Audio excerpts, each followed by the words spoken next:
Hello everyone, and welcome back. So today I want to talk to you about one of my favorite algorithms ever. We're going to take a trip back to the early 90s in this bracket of time of MS-DOS games running on this old 386, 486 CPUs. And we're going to start with a question, right? How do we render real-time, beautiful terrain graphics in at least 30 frames per second, right? Something that we can use on top of a game, for example. Something that we can run on these machines that have no fast floating point arithmetic units, in these machines that cannot execute trigonometric functions that fast. And one super inventive technique is called the Voxel Space engine. You will see people call this engine also the Comanche engine, right? Because it was used in this game called Comanche Maximum Overkill back in 1992, released by Novalogic, this company that developed the Comanche series of games. Of course, this Voxel Space engine was not only used by Comanche, it was used by other games, by Novalogic after that, but you will see people talk about the Comanche terrain rendering algorithm, which is what generates this beautiful background that you can see here in our slides, right? And look, I want to make a pact with you. I'm going to start this video and I'm going to say this already.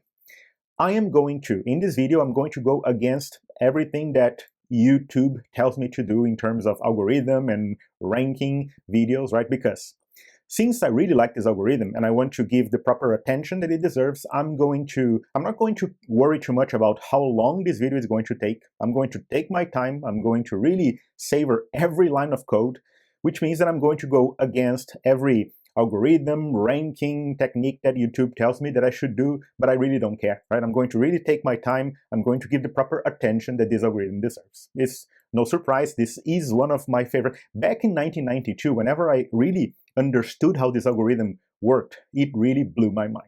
And I promise you, right, at the end of this video, we're going to get something working. We're going to understand all the mathematics. I'm going to try to open this black box so we really understand how something so simple, right? This algorithm is actually super simple and is one of the reasons why it is in my top 5, because something so simple, so elegant in a way, super inventive, generates this beautiful terrain type effect, right? Which is basically kind of faking this 3D effect whenever we are running with this helicopter on top of this terrain, navigating, moving things around. You will see the whole algorithm behind generating this terrain is really, really beautiful.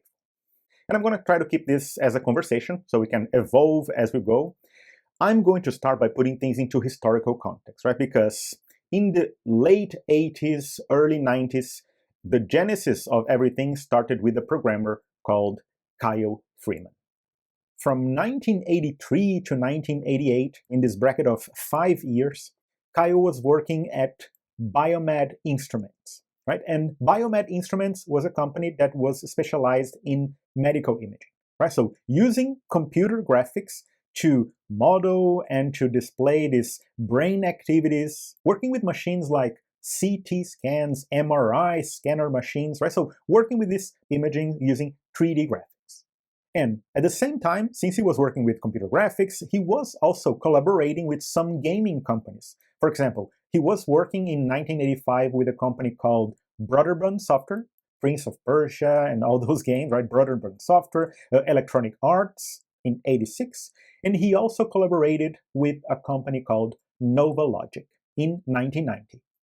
So as soon as he completed his electronic engineering degree, he was hired by Novalogic to work in some of their games under the company name. But here is the beauty of the whole thing, right? Since Kyle Freeman came from this kind of non-gaming medical imaging background, as soon as you enter a new field, you kind of bring with you some different approaches that maybe game developers didn't actually have at the time. So think about this, right?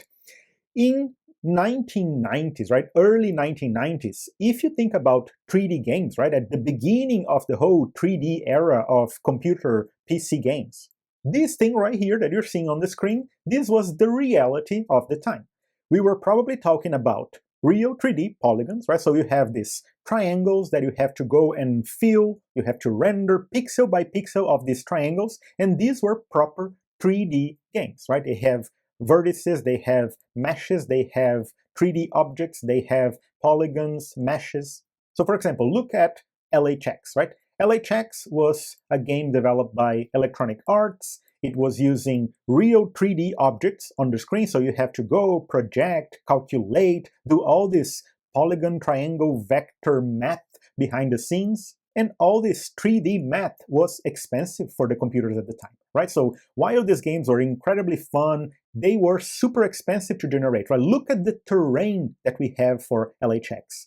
Super simple, right? Maybe flat terrain, sometimes you have some pyramid shapes there, but that was it, right? You could not squeeze so much level and so many mesh details there, because the more polygons you have on the screen, the more expensive and the slower your game would run. And that brings us back to Kyle Freeman working at Novalogic. So one of the first things that Kyle was working at Novalogic was this kind of side project where what he wanted to do was create visually pleasing terrain. But he wanted to do that super fast and create more detail than what those polygon graphics were allowed to do back then. And we were able to achieve graphics and details like this one that you see on the background. And this is the beauty of Voxel Space, right? So this image that you see right here, it is one example of the output of our algorithm. So just by shifting the approach and not looking at the terrain as these 3D polygons and flipping the way that we are thinking about how to render those things in the screen, Kyle Freeman was able to achieve super beautiful results using real-time graphics. So rendering things, let's say 30 frames per second back in the day, right, in an MS-DOS machine, not polygons, but rendering these things in a different way. And this different way is what we call Voxel Space. And this technique was such a success, and the whole game was such a success, that Novalogic was granted a patent for this algorithm, right? So this algorithm right here, Voxel Space, is under a patent. I think Novalogic got that patent in 1996.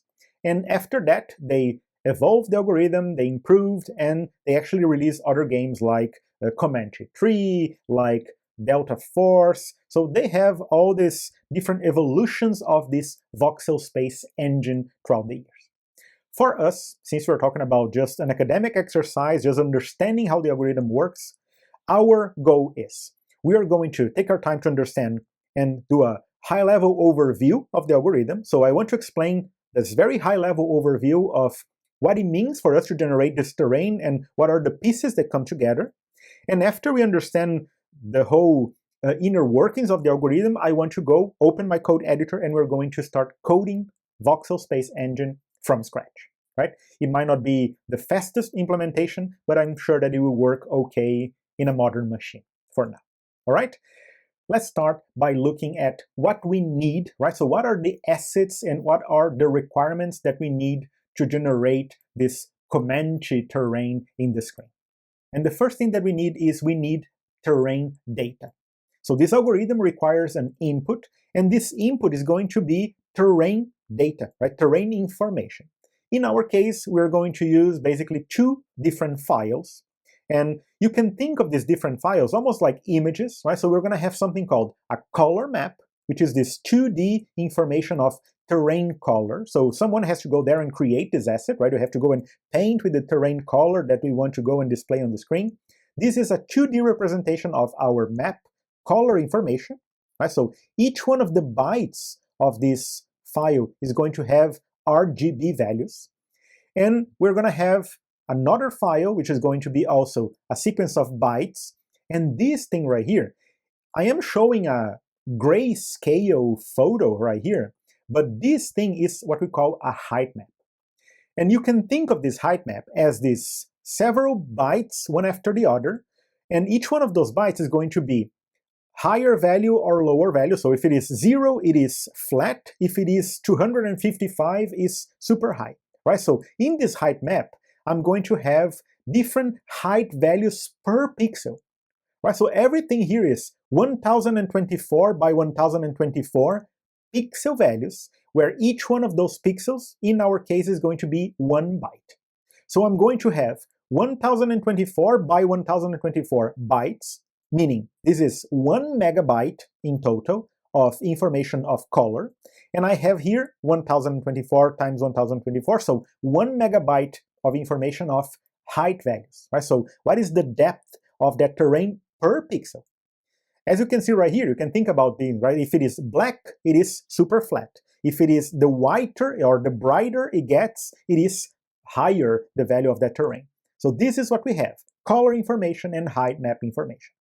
We are basically going to load these two images, and we're going to have a buffer, an array in memory with all this data.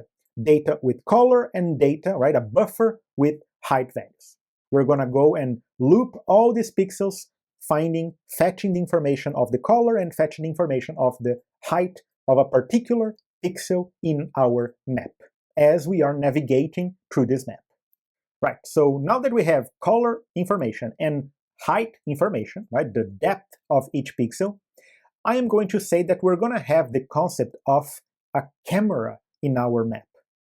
And to keep things simple, let's just imagine that our camera object, right, our camera struct, is going to hold inside the X position in the map where that camera is, the Y position in the map where that camera is, inside is 1024 by 1024 pixels. Where is that X and Y camera in the map?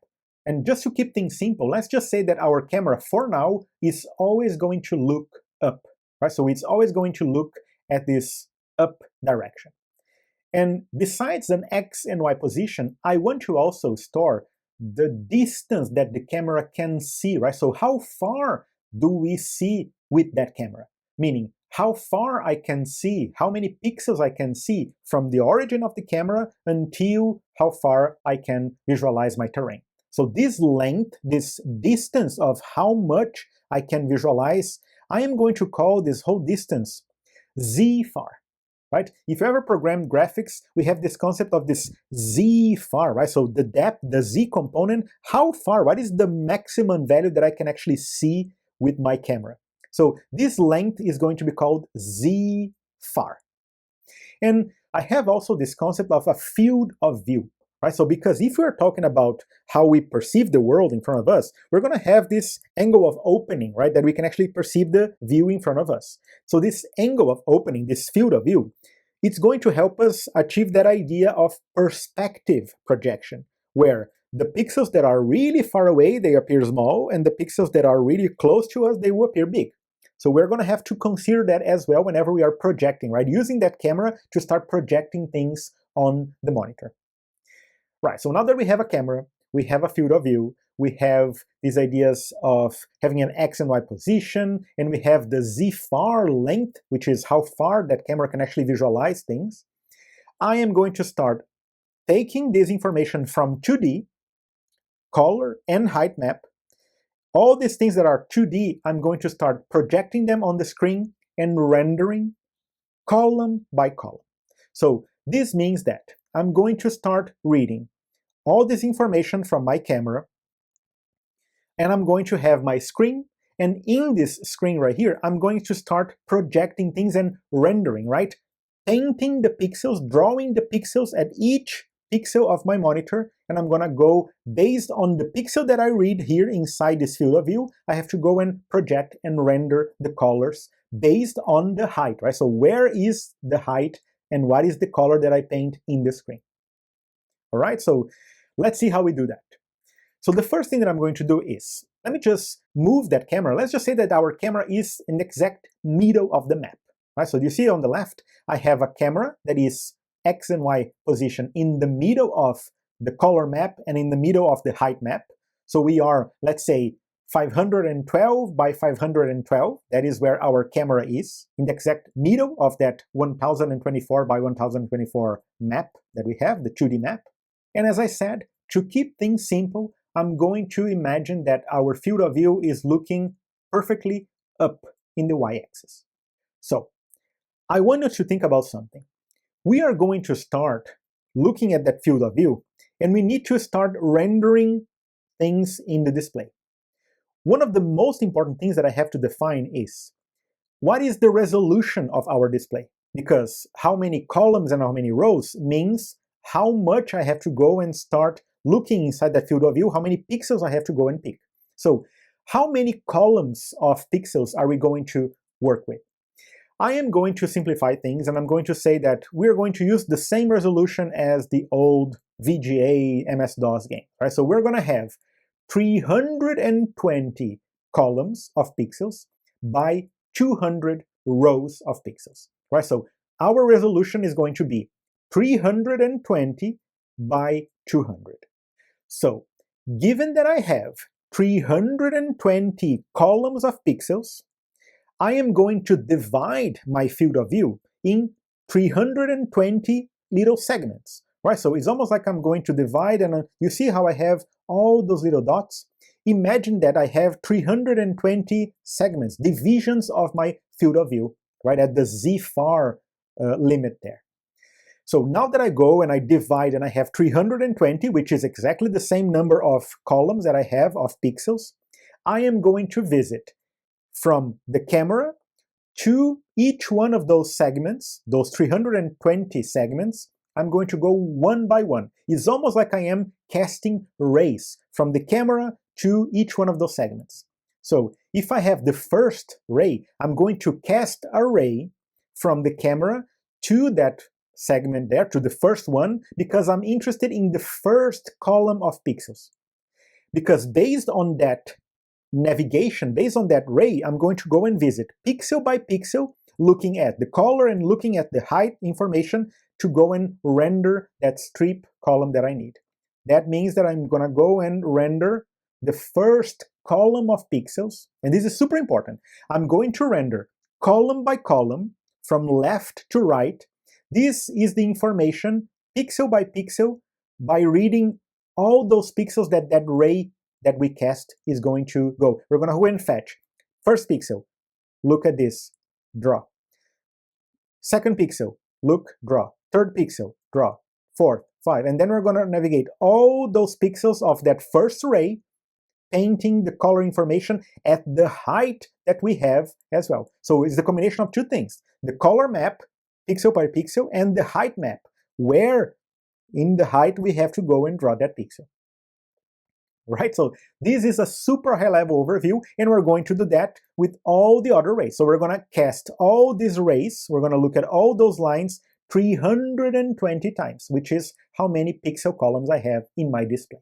Of course, in a modern display, we're going to have 1900 by 700 or 4K resolution, but in our simplified version, right, in this whole simplification of our problem, I'm just going to have 320 by 200 resolution. That is our resolution, how many pixels I have. So now that I have the first ray, I'm going to go to the next ray, right? Since I already rendered this one, I'm going to go to the next ray. How do I do that? I'm going to cast a new ray from the camera origin until the second segment of those 320. So I'm going to have a new ray that goes from the origin to the second one. I'm going to fetch per pixel, right? That ray is going to visit pixel by pixel, and I'm going to go and fetch the color and the height and render, of course, a new column of pixels, as you can see right here. This is the second ray being cast. We go, we fetch color, we fetch height, and we render pixel by pixel. And when I say render pixel by pixel, is we're going to go and say, draw a pixel at that position of the display, and then draw a pixel at that position, draw a pixel at that position.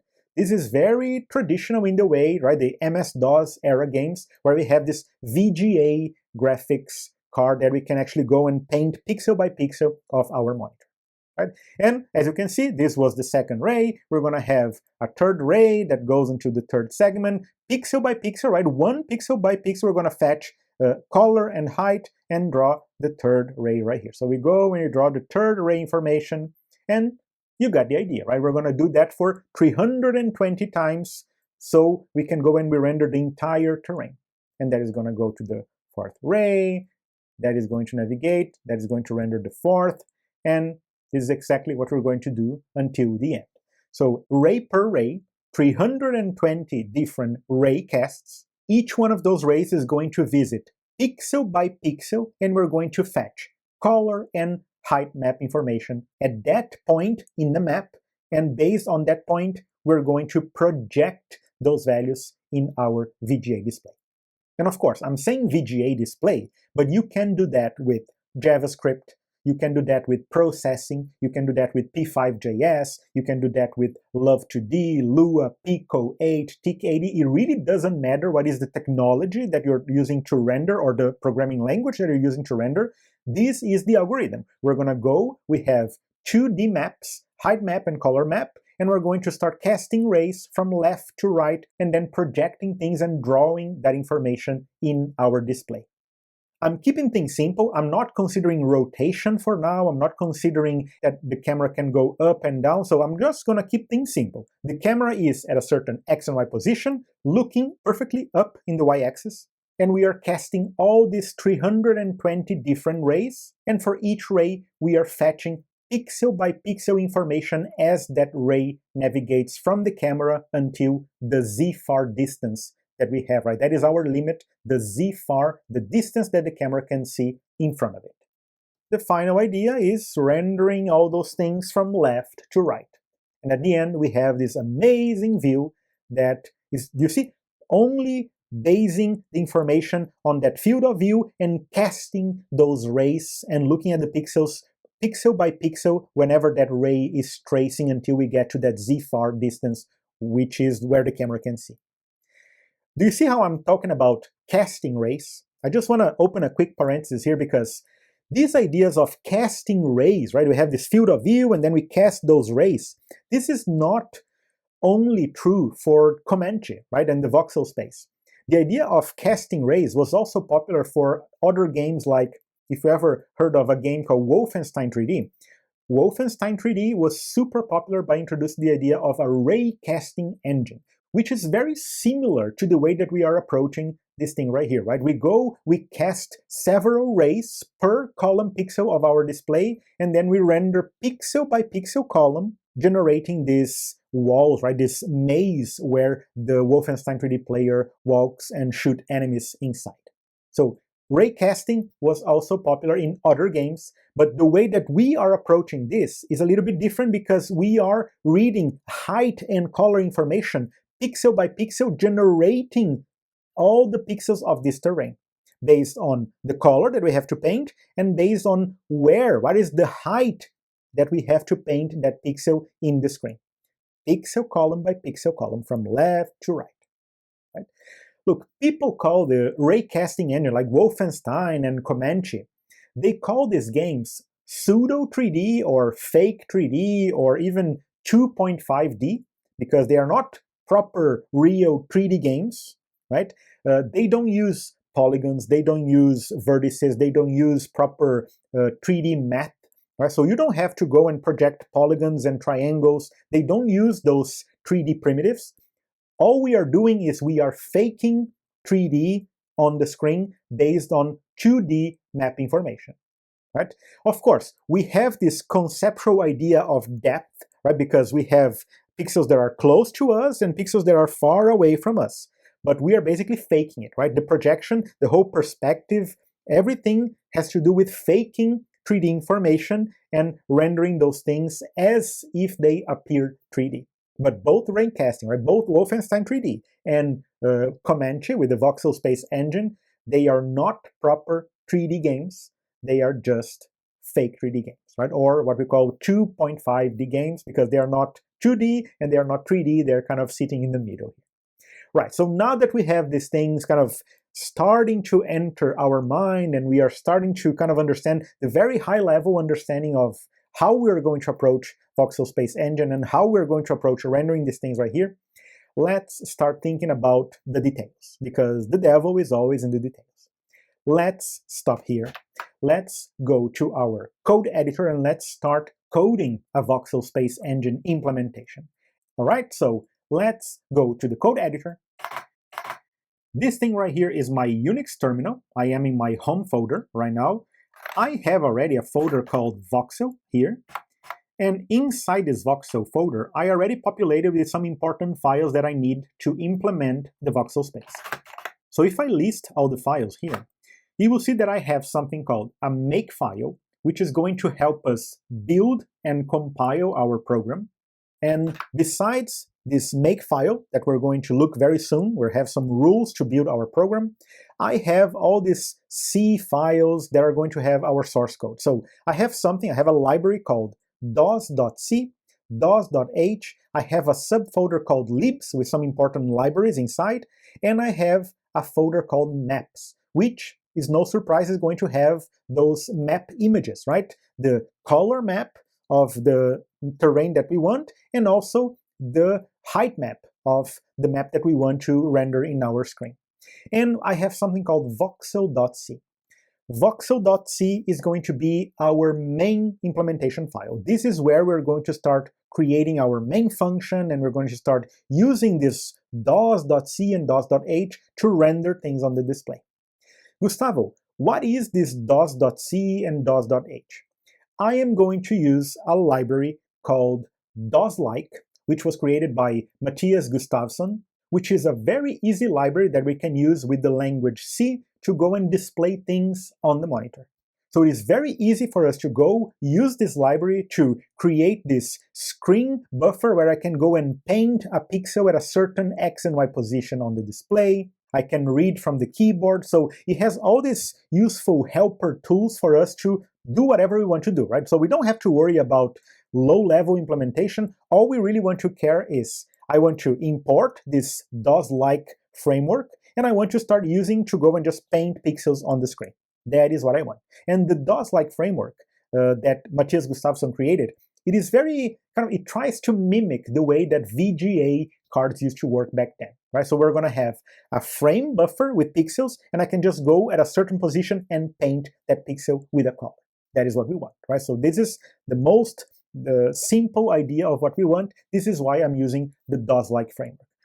Look, if you want to use JavaScript, I guarantee you that you can do the exact same thing with processing. You can do exactly the same thing with Pico 8. So all these different frameworks and libraries and programming languages, it really doesn't matter. If you understand how we are going to work with this voxel.c inside, it's just a matter of changing the library that you use to display things on the monitor, right? But I am going to keep things as simple as I can. I'm going to use this DOS-like framework, and I'm going to start creating this voxel.c. So let's just start by editing. I'm going to use VI. You can use whatever you want. You can use Visual Studio Code if you want. So let's just edit voxel.c. And here we have it. Everything that you see right here is just housekeeping, is just the bare minimum that we need to make this DOS-like framework run in our machine. So this first include statements that I have, these are just C standard libraries that I want to include. stddef, stdlib, stdint, and math.h. They are standard C libraries that I have to include to work with the C language, right? I need to have access to the stdint, to have all these integer types. I need to have access to math.h if I want to take cosine or sine. So all these helper functions and helper API things, this is all that I'm doing. And of course, I have to include dos.h, which is the actual DOS-like library that we're going to use to display things on the monitor.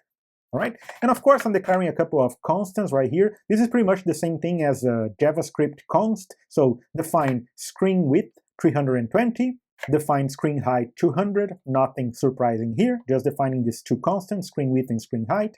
And of course I have my super useful int main function, which is the entry door. It is the first thing that gets executed whenever we run our program. So what can we do inside int main? Well, I can start calling all these useful functions from the DOS-like framework. For example, set video mode, which I am passing here a constant with the type of video mode that I want. So in this case, it's going to be 320 pixels by 200 pixels. This is very similar to the whole 13H VGA mode from back in the day. So I want a screen with 320 by 200 pixels.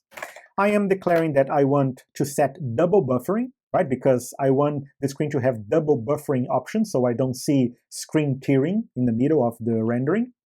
And this one right here is extremely important. We are creating something called a frame buffer. So we are calling this function screen buffer.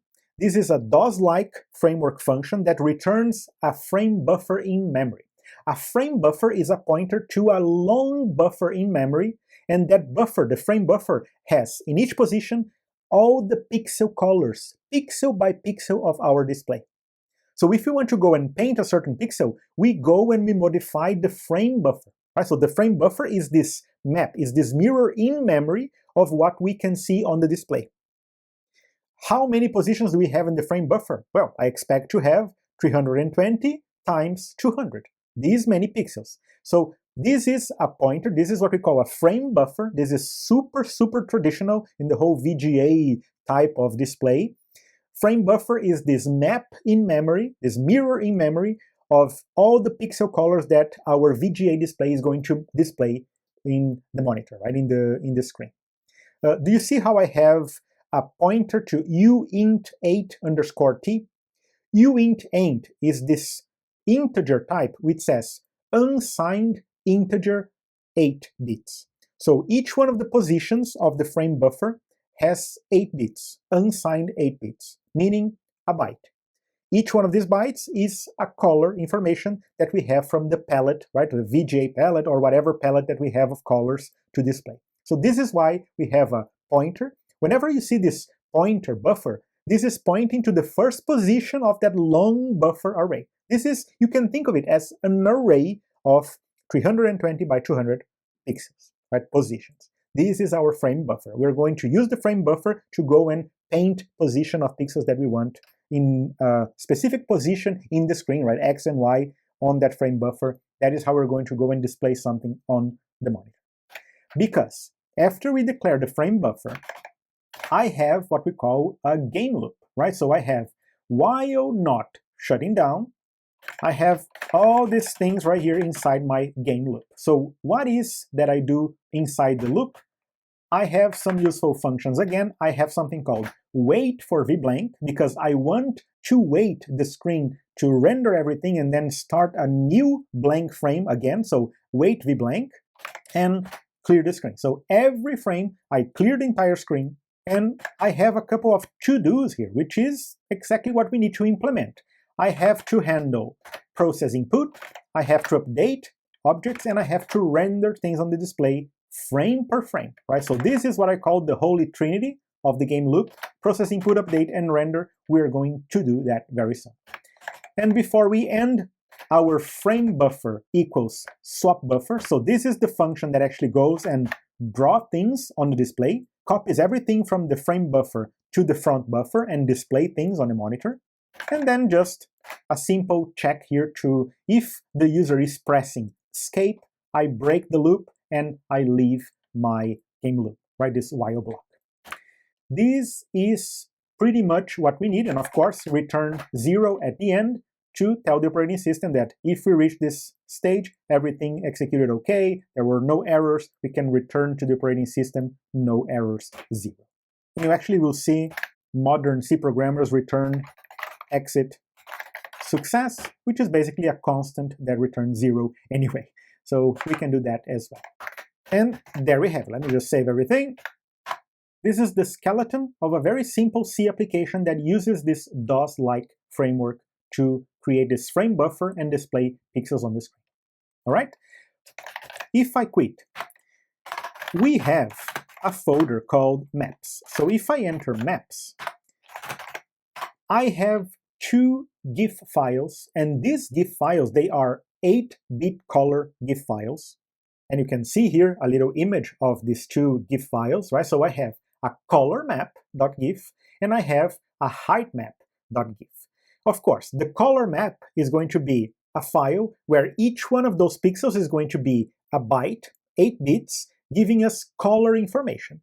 And the height map, on the other hand, is going to be a long array of bytes where each one of the bytes is going to dictate the height of that pixel in the terrain, right? So if it is 0, it's going to be super low, 255 is extremely high, and then I have all these different height values inside the height map. So color map and height map, these are super important. We need to find a way of loading these files in our application, which means that if I edit my voxel.c after I define my constants, right here I'm going to declare two global variables, right? And forgive me, but they are going to be global for now. I am going to declare two buffers in memory, right? You can think of these buffers as long arrays. So a buffer in C, this array of values in memory, it is going to be a pointer. So it's going to be a pointer called height map, and I'm starting with no. So I'm starting this pointer with no for now. This is going to be a buffer, an array to hold the height values, which is going to be 1024 by 1024 different bytes, correct? And of course, I'm declaring it as uint8t. This is the type of unsigned integers 8 bits, meaning 1 byte per value. Right? And the same thing right here, I also have a buffer of unsigned integers 8 bits, which is going to be a pointer called color map. And this thing is going to store the color of the pixels, and I'm starting with no for now. We're going to load this very soon. It's going to be a buffer array to hold the color values, also 1024 by 1024. And this one right here is our main function. And right about here, after I declared the video mode, I am going to load the GIF files and load color map and height map buffers, right? Every time I say buffer, you can think of it as arrays in memory. So just a heads up right now.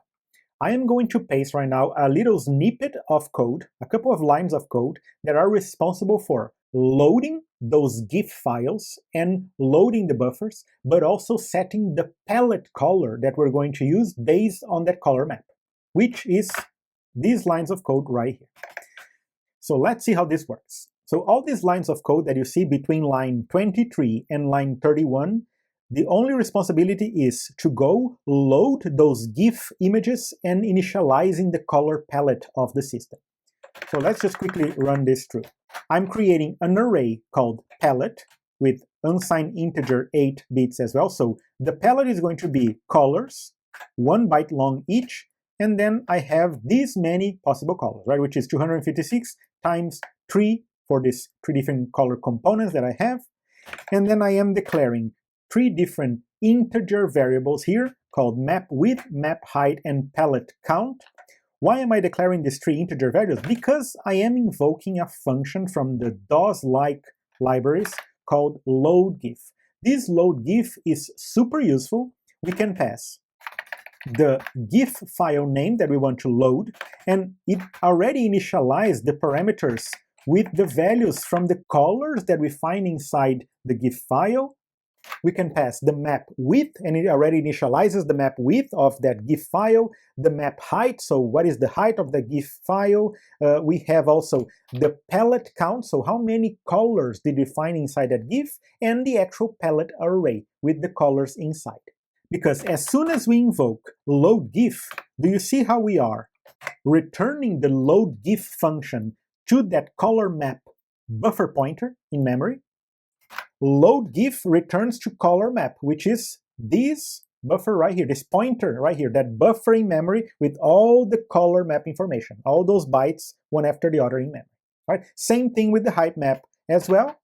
The height map is the return of loadGIF passing files heightmap.gif in this case, loading map width, map height, and since I don't want to load the color information of the color palette of the height map, I just pass no and no.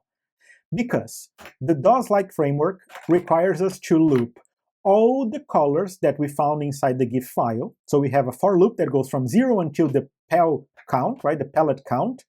And this is where we invoke a function called setPalette. We have to set the palette color of the DOS-like framework one by one, plus 0, plus 1, plus 2, because I have these red, green, and blue components one after the other whenever I receive my palette. Does that make sense? And then at the end, Gustavo, what is this last set palette color? This set palette color is setting the 0, the first color, to these components, 36, 36, and 56, which is the red, green, and blue values that I want for the background color, right? So the first color of the palette of DOS-like framework is the background color always. So I'm just setting that to a manual color that I just picked, right? So this is going to be our first color. With this color palette loaded, let's just do a test right here. So let's just remove this inside our game loop. Let me just remove these to-dos. And I want to say that my frame buffer at a certain position, I want to load that with, let's just say load with the value, the hexadecimal value 50, which is one of those colors of the color palette. Right, so let's just see how this looks.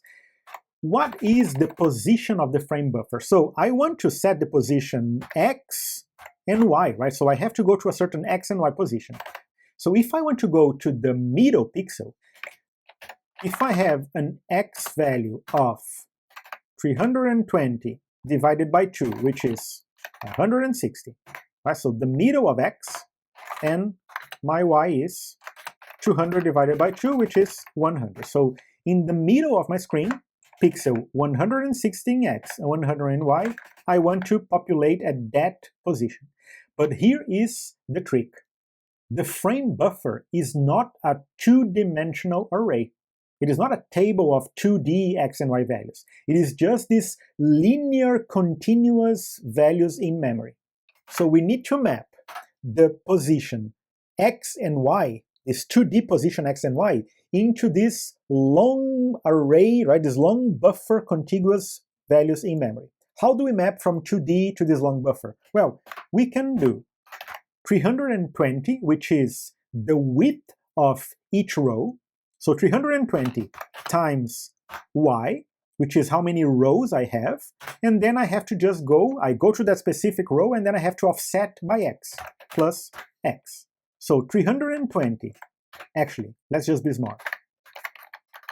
Screen width times Y.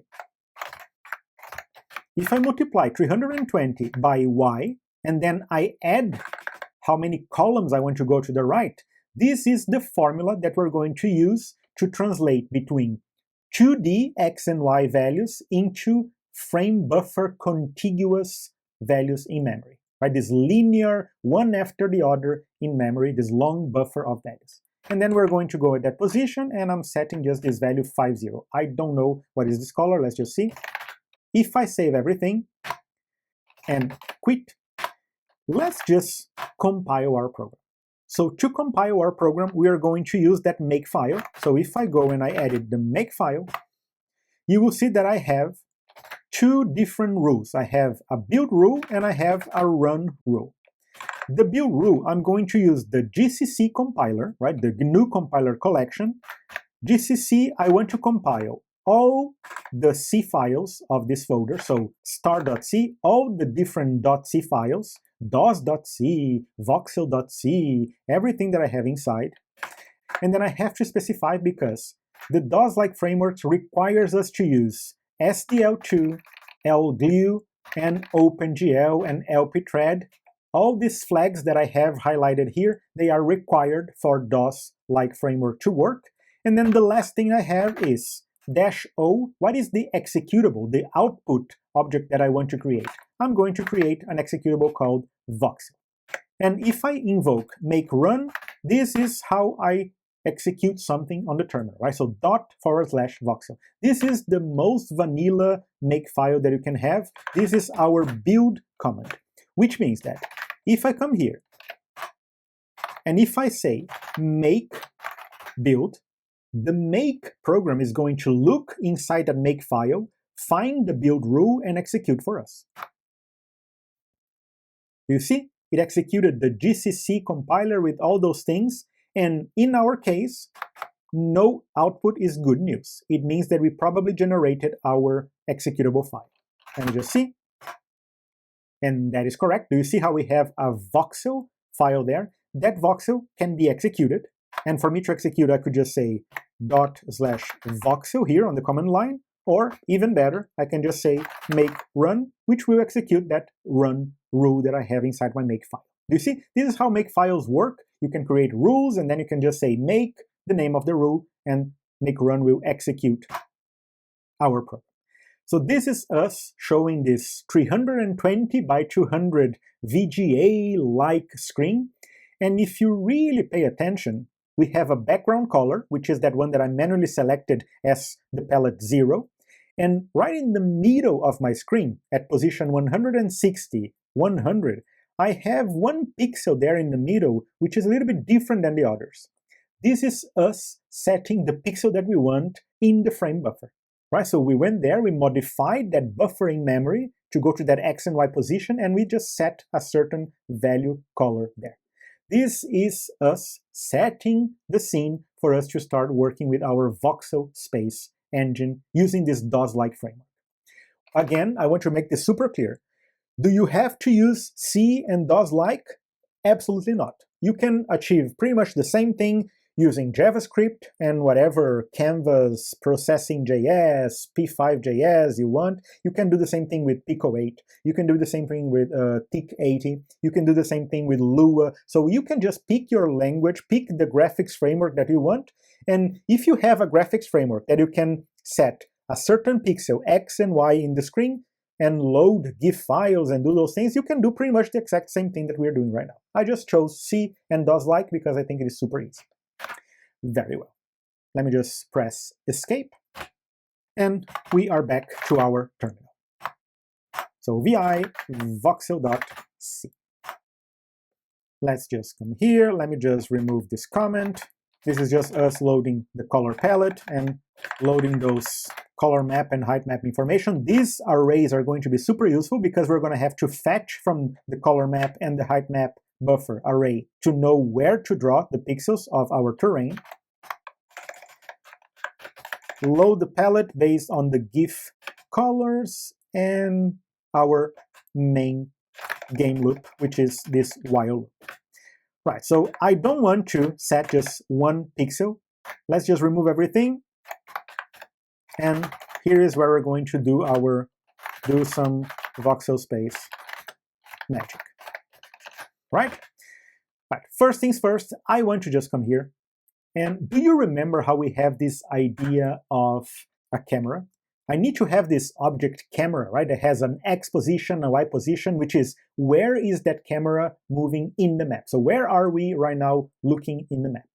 And if you're using an object-oriented programming language, you can create a class, you can create all these different things. I am just going to keep things simple. And I'm going to create a struct with X and Y values inside. So I'm going to create a type definition, which is me creating a new type def, a struct. And what do I want inside my struct?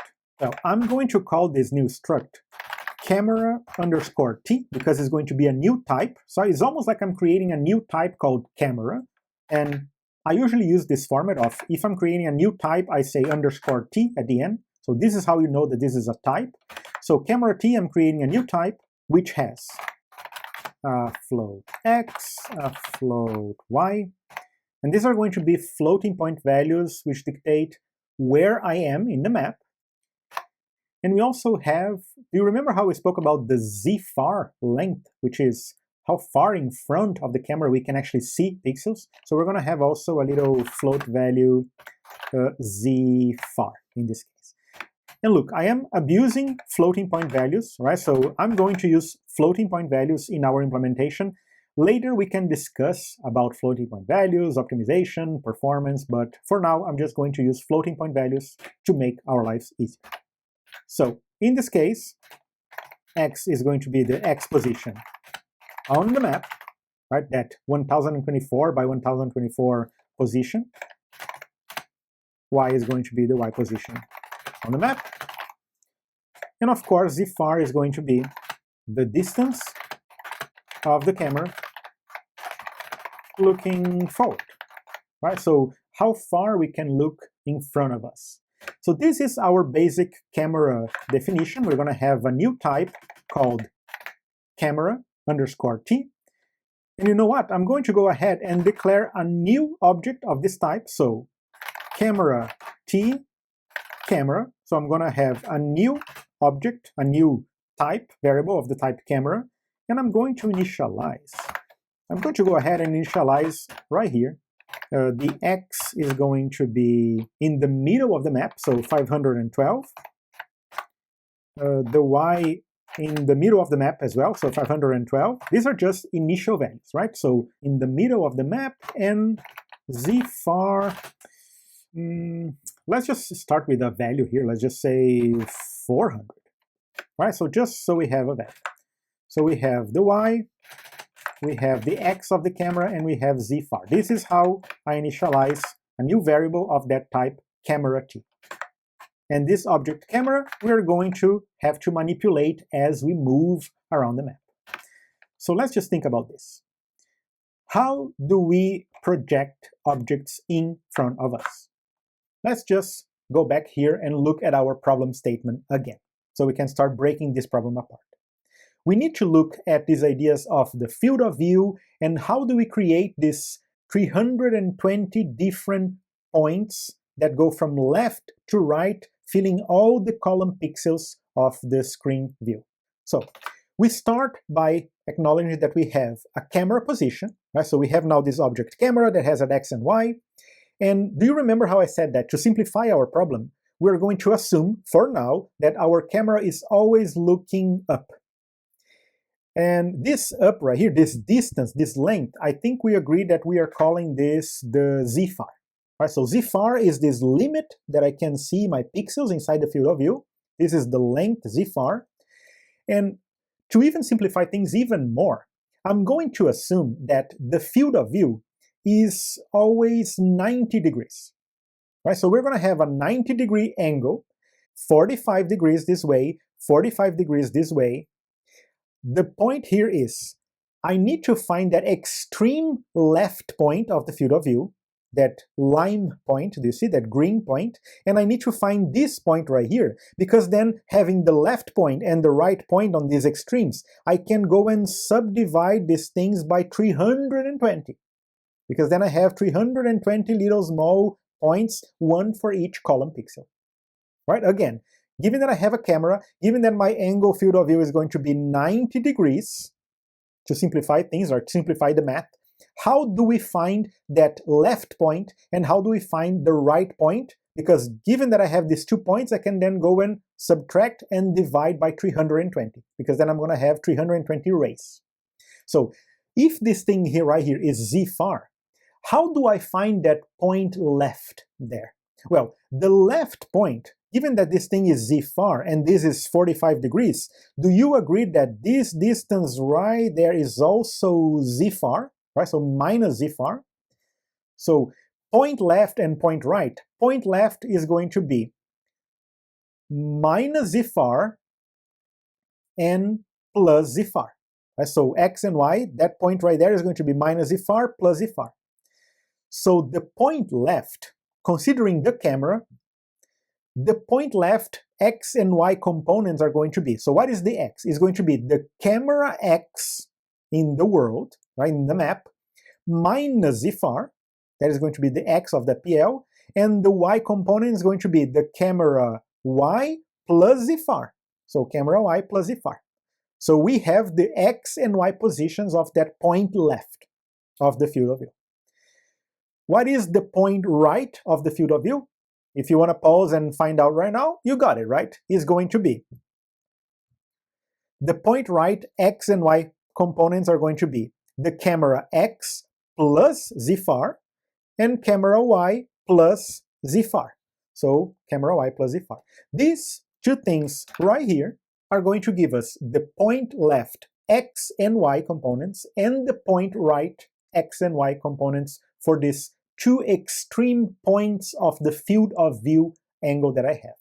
And do you see why I chose 90 degrees, right? Because then the math is easy. I just subtract z far and add z far to both sides, and then I just get to those point left and point right x and y components that I need. Of course, assuming for now that the camera is always looking up in the y-axis.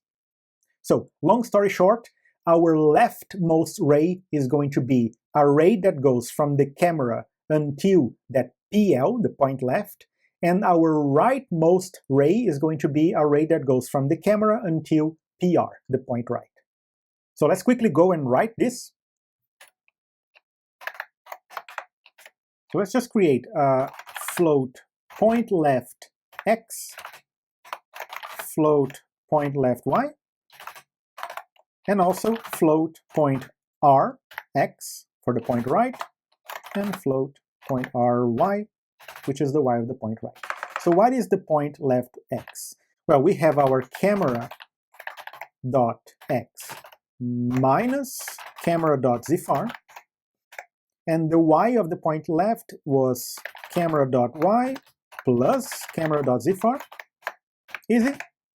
And the point right, x and y, is going to be camera dot x plus camera dot zfar, which is that camera distance, and camera dot y plus camera dot zfar.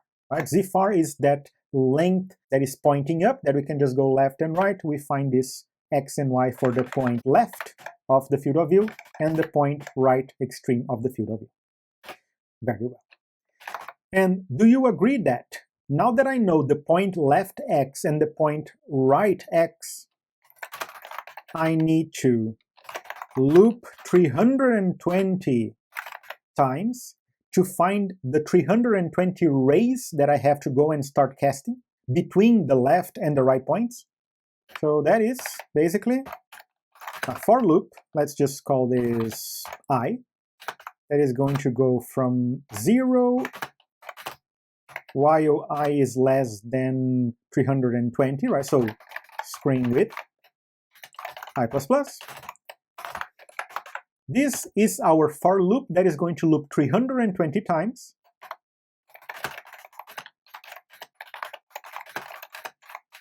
Ray per ray. And the question now is, what do we have to do ray per ray? Right? So how do we go and we cast each one of those rays from the camera until the correct ray column that we have to go in our field of view? And that is exactly what we're going to look right now. Right, so let's breathe, because we're going to have to look at some math here, right? Nothing too complicated, but we're going to have to break out this problem statement, because the question is, we have to go and cast this 320 different rays, right? 320 because we have 320 column pixels in our resolution. So we're going to have to go always from the camera eye point until each one of those rays. So I'm going to have to divide everything in 320 segments. How do we go and per each ray, how do we go and we visit ray per ray? Well, we're going to have to visit probably ray per ray, right? So 320 times each one of those rays. I have to go from the camera and I have to navigate pixel per pixel, right? So I have to go and navigate unit per unit. I have to find the slope of each one of those rays. So how fast do I grow in x and y? What is the slope that I have to go from the camera until each one of those points? The first one is going to go from the camera until the point left. And for that, I'm going to have to visit point per point. So what I imagine is I'm going to have to start from the camera point and then finding that delta x and delta y. I'm going to have this delta x and delta y, which is how much do I increment in x and how much do I increment in y each time, finding the slope of that ray. So per each ray, this ray right here has that slope. I'm going to visit each one of those pixels. What is the next one? I go and I move one pixel. And then for each one of the pixels, I have to say, okay, so at this position right here, x and y, I have to go and look at that color map and the height map to say, what is the color that I have to project this point and what is the height of this point? Good, I fetch from the arrays, right, from the color map array and the height map array, and then I go to the next one, next pixel, all right, delta x and delta y. So do you see, pixel per pixel of that array, I'm going to have a loop again to go unit by this slope of this delta x and delta y. Because for each one of these pixels that I am incrementing until that limit right there, right, I have to go all this zfar. For each one of these pixels that I am visiting, I have to say, okay, at this position right here, what is the color? I have to go and look at the map, right? I look at the array. What is the color and what is the height? Go and I project. Next one, what is the color at this position and what is the height? I fetch and I project. What is the next one? What is the color? What is the height? Fine, project. What is the color? What is the height? So for each one of these pixels of my array, I have to go visit each one of them. I have to go and start visiting each one of these positions. So how do I imagine our algorithm, right? Since we are going to have to visit these 320 rays, and for each one of those rays I have to find the slope, and pixel by pixel pick what is the pixel and look at the color and the height to project on the screen. The way that I imagine that is, I think I'm going to have two for loops, right? The first for loop is going to be an I variable, and this I is going to go from 0 until 319, right? So 0 until 319, this is pixel color per pixel column that I have, right? So all the columns that I have, these are each one of the rays. And for each ray, right, for each one of these 320 rays, I'm going to have a new for loop nested inside that I'm calling this variable z. And z, I'm calling it because of the depth, right? So I'm going to have to visit each one of these depth units that goes from 1, let's say from 1 until z far, right? So this is the length that I have to visit, unit per unit. So z from 1 until while less than camera z far, z++. So unit per unit of this depth, of this z far in front of my camera, I have to find now what is the delta x and the delta y that I'm going to have to increment ray per ray. Right? So I'm going to have to find this delta x and delta y. How much do I have to increment in x and y per ray? You see, you were not talking about just one ray. This ray has this slope. The next ray has a different slope. The next ray has a different slope. The next ray has a different slope, different slope, different slope, different slope. So for each one of the rays, I'm going to have a different delta x and delta y. So let's think about delta x and delta y. So the first thing that I'm going to do is, looking at my problem, I see that I'm going to have to do this for this 320 rays. So I need to find a way of breaking this distance, right, in 320 different segments. So I'm going to have to get the point r, which is this extreme right, minus the extreme left. So if I subtract the point right x minus the point left x, right? So if I go and I subtract, I'm going to segment this thing in 320 different little segments, which is going to give us something kind of like that, right? So if I try to go this one minus that one, x, and I divide by 320, I'm going to get this division right here. So my delta x, this is the formula that I'm going to use to find the delta x for each one of the rays. So how much I increment in x to visit each one of these pixels. So let's look at delta x first. The first thing that I have in the numerator is pr.x minus pl.x. So it is that subtraction divided by 320. So this thing right here, this pr.x minus pl.x divided by 320, this part of the equation is each one of these little segments, right? So it is the length of each one of these segments right here.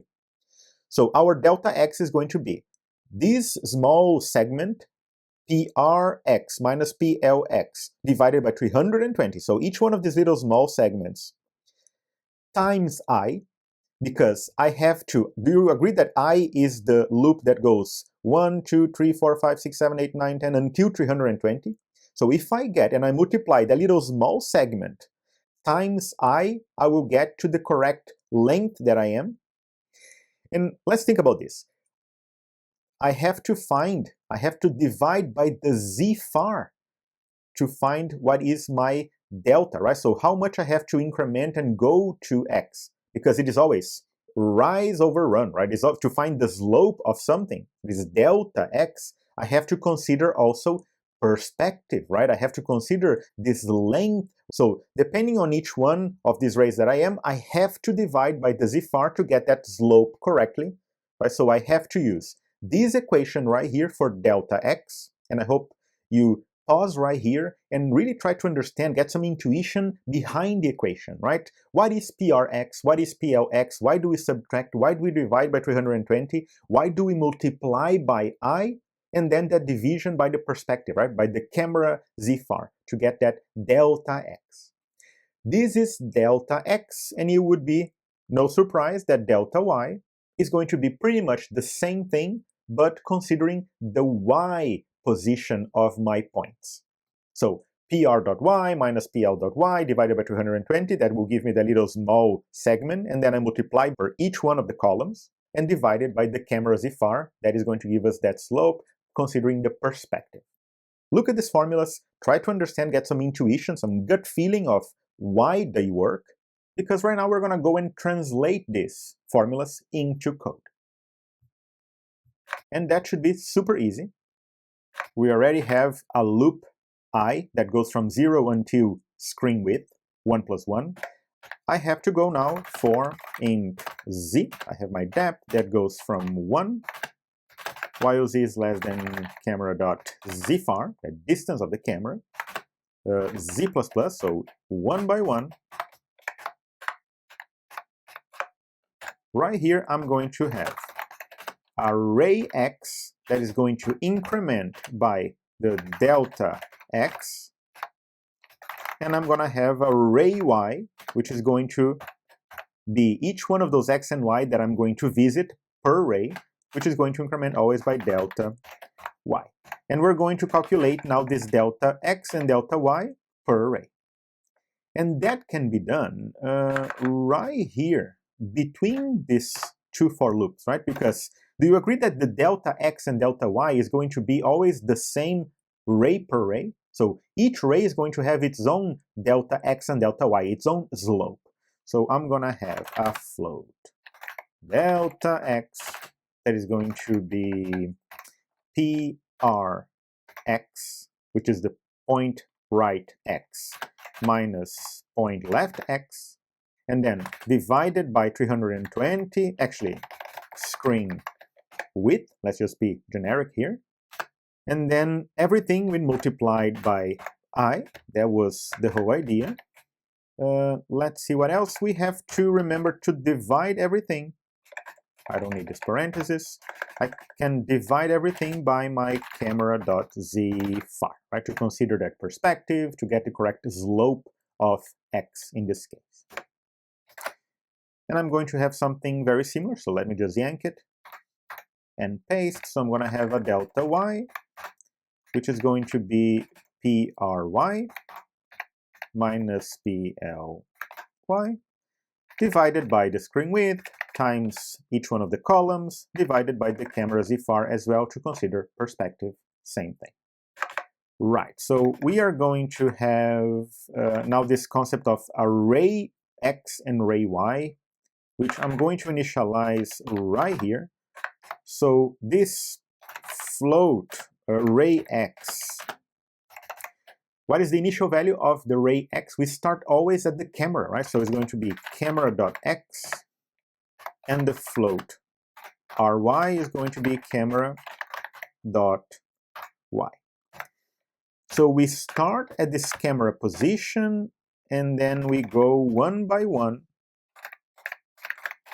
incrementing our x and our y by the delta x and delta y increments that we just calculated array per array. Does that make sense?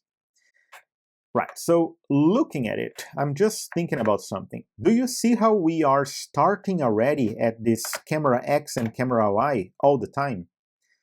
I need to fix a couple of things. So since we are already always initializing at camera x and camera y, I don't think I need to consider in my plx and ply, I don't need to add the camera x minus the z-far and camera y plus the z-far and all those things. So all I need to do is just consider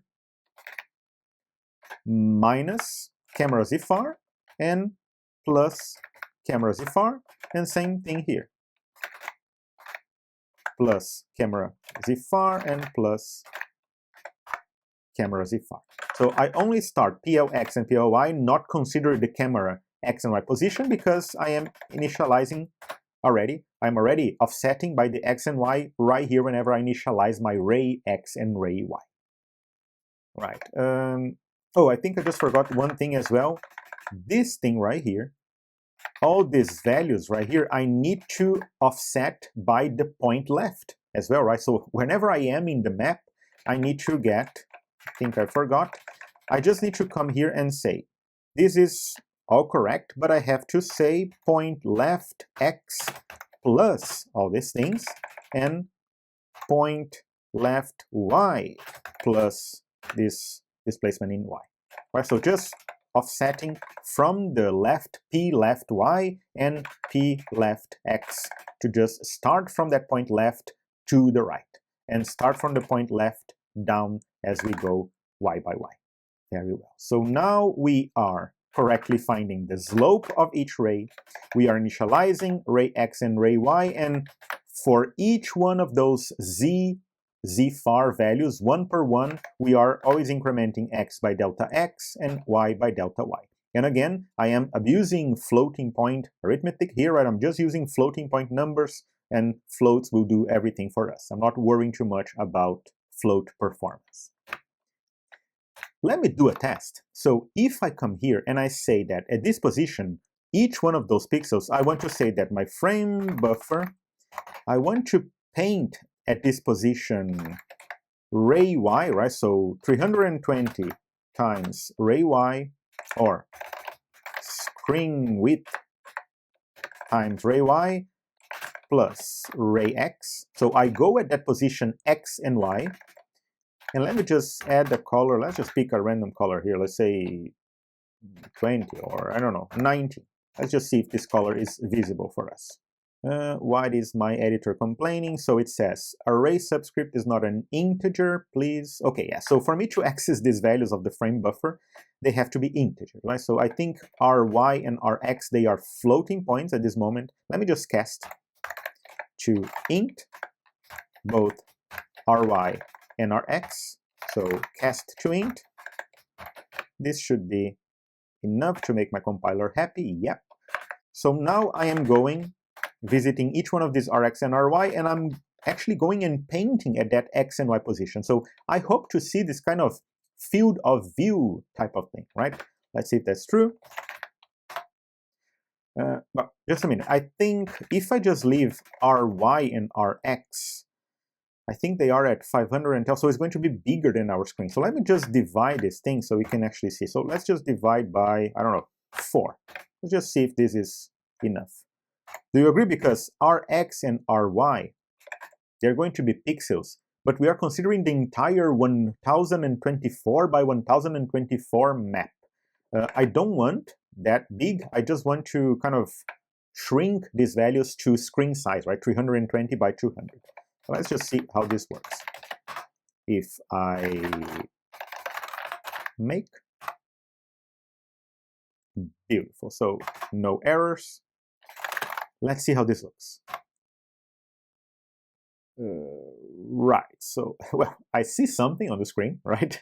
There's just one weird thing because our field of view is pointing down, right? So I can see a field of view, but it is pointing down. And I think the only reason for that is maybe if we want to actually just see this thing on the screen, ry, since y values grow downwards in the screen, right? We go from top to bottom, growing the y values. I think this maybe just has to be minus, just to account for this inverted screen coordinate system where y values grow positive down. So again, right, so this is just our little test. It looks like we are feeling and going ray per ray. We could come here and start playing with this field of view values to see more rays, less rays, but I don't want to waste too much time visualizing the rays. We need to start thinking about visiting each one of these ray x and ray y positions. We need to go and we need to fetch from the color map array and fetch from the height map array at that position. So we're going to have to go in that position of our color map and height map, finding out what is the color that we have to paint in the screen and what is the height where we have to paint that pixel on the screen, that voxel on the screen.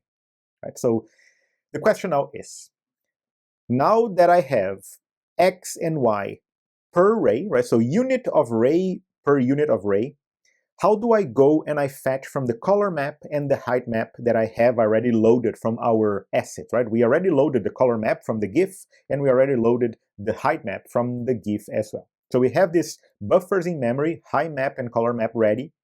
We have to go and just fetch. Using this x and y, rx and ry, we have to go and fetch from that correct position of the map, finding the color that I'm going to paint, and finding the height where I have to paint that voxel, that pixel. All right, so this is the next step. So I am going to find the offset that we have to go and fetch values from the height map first. So we have to find the height, where in the screen height we have to paint this pixel. And that information comes from the height map that we read from that GIF. So I am going to have an integer. Let me just call this map offset, which means where is that value inside the map array? How do I find the map offset? Well, since I have an x and a y position of my array, and these x and y positions of the array are actually perfectly mapped to the x and y positions of the map, I have to go at 1024, which is the map width, right? This is the width of my map, times ry, so times the y of the array, plus rx, which is the x of the array. And I think I just need to do the exact same thing. I need to cast to integer here. So casting the y to integer plus integer rx. So I just cast everything to integer to round these things down. And I go to that offset, right? So it is map width 1024 times the y plus our x offset. What is the column that we have to go inside the map? Does that make sense? We are just converting these things from 2D to actual linear values inside that buffer. This is the map offset. What am I going to do with this map offset? Well, I am going to have an integer height on screen, right? I'm being very verbose here, but this is going to be the height on the screen where we're going to project that pixel. So this is going to be our projection right here, where we get that value of the pixels from the height map, and we have to project into this 2D screen monitor, right, into our frame buffer. How are we going to project that value? Well, we need to go to the height map, right, and we need to go at that position. What is that position? Well, we just calculated map offset. So height map at that map offset, at that ray x and ray y position, that is going to give us a height, right, a height value. But I need to discuss with you these ideas of projection, right, because we haven't really considered how we are going to get this height value and render on the display. And let me just pause here for a moment and let's look at this projection stage and what is the algorithm that we're going to use to project things on the display. So if we look here, this is what we have right now. We have terrain information, color, and height. Right? So we're going to fetch all these values from the color map, what is the color that we want to paint the terrain, but also what is the height at each one of those pixels for each one of the rays. So given that we have this terrain information, right, and we can think of it as behind the screen, and we have that camera, I'm using a helicopter because of Comanche, right, so we have that helicopter shooting rays, right, so ray per ray that we are casting. Let's just think about this. I am going to go, and the algorithm that I'm going to use is we're going to go from front to back, right? So we're going to start at this first front terrain data until the back, right? We're going to increase this depth until we go to Z far. So ray per ray, we're going to start casting and looking. This terrain right here, what is the height? And then I'm going to have to consider perspective, and I'm going to paint that pixel at this height right here. Right? So that is going to paint. I'm going to go and I'm going to render in the frame buffer those pixels. So I'm going to have maybe a for loop that just goes and paint those pixels until that height, right? From the bottom until the height, right? This was the first Z. Now I go and with the same ray goes and I find a new height information, right? I go to the next Z. This height information, is it taller than the previous one? So is it higher than the previous one? It is higher, so I have to go and project again and paint with that color at that height. I go and I project and I paint. So do you see? I'm kind of stacking things up. Next, Z. This one right here. Look at the height, compute the height, fetch the height from the height map. This color and this height. Is this height taller and bigger than the previous height? It is. So I can go and I draw again. Same thing. Next height. Is it bigger than the previous one? Yes, so I go and I draw. Next one. Is it bigger than the previous one? Yes. I go, I project, I find the color, I find the height. It is bigger than the previous one, and I project. Now I'm gonna go and cast the next one. Let's say this one. Is it bigger? Yes, it is just a little bit bigger than the other one, so I still go, I project on the screen, and I render. But now the next one, look at what happens. This next height, it is smaller, right? It is lower than the previous maximum terrain value that I had for that screen, for this ray. So if it is lower than the previous maximum height, I don't do anything. Do you agree that I don't need to render? I don't need to go and waste processing power rendering the terrain pixels, the voxels that are behind the ones that are previously being rendered. I don't have to go and render everything again on the top, right? I need to maintain everything that I can see and just occlude everything that is behind those mountains that are in front of me. So if these values of the heights are lower than the maximum for the screen that I have, I don't do anything. I basically bypass and I save some processing power there. So is it taller than the previous? No. Go ahead. Is this one taller than the previous? No. Is this one taller? No. Is this one taller? No. Is this one taller? It is not, right? I have to consider the projection value. Is this one taller than the projection value that I had before as the bigger one? No. Next one. Is it taller? Almost, but not. And this one, is it taller? I just found a new highest value, right? So this is the maximum highest value so far. This is bigger than any other terrain, so it means that I have to go and render on the top of the other one. So I have to go, find this color, find this height, project, and draw that cell. Next one, is it bigger? I found a new bigger one. I found a new one, project, and now I have to go and project this one, render. This one, it is not bigger, it's going to be behind this one, so it is not bigger than the previous maximum one. Not render, don't need to render, don't need to render, don't need to render, because all of these ones are smaller than the previous maximum one. Don't need to render, don't need to render, and you get the idea, right? I get to the end of my ZFAR. At the end of my algorithm, this is the final result that I get. It is going to be just one column of pixels, painting pixel per pixel from front to back, visiting each one of those voxels, each one of those terrain data, height and color, projecting things on the screen. That is going to be one column of pixels that I render on the display.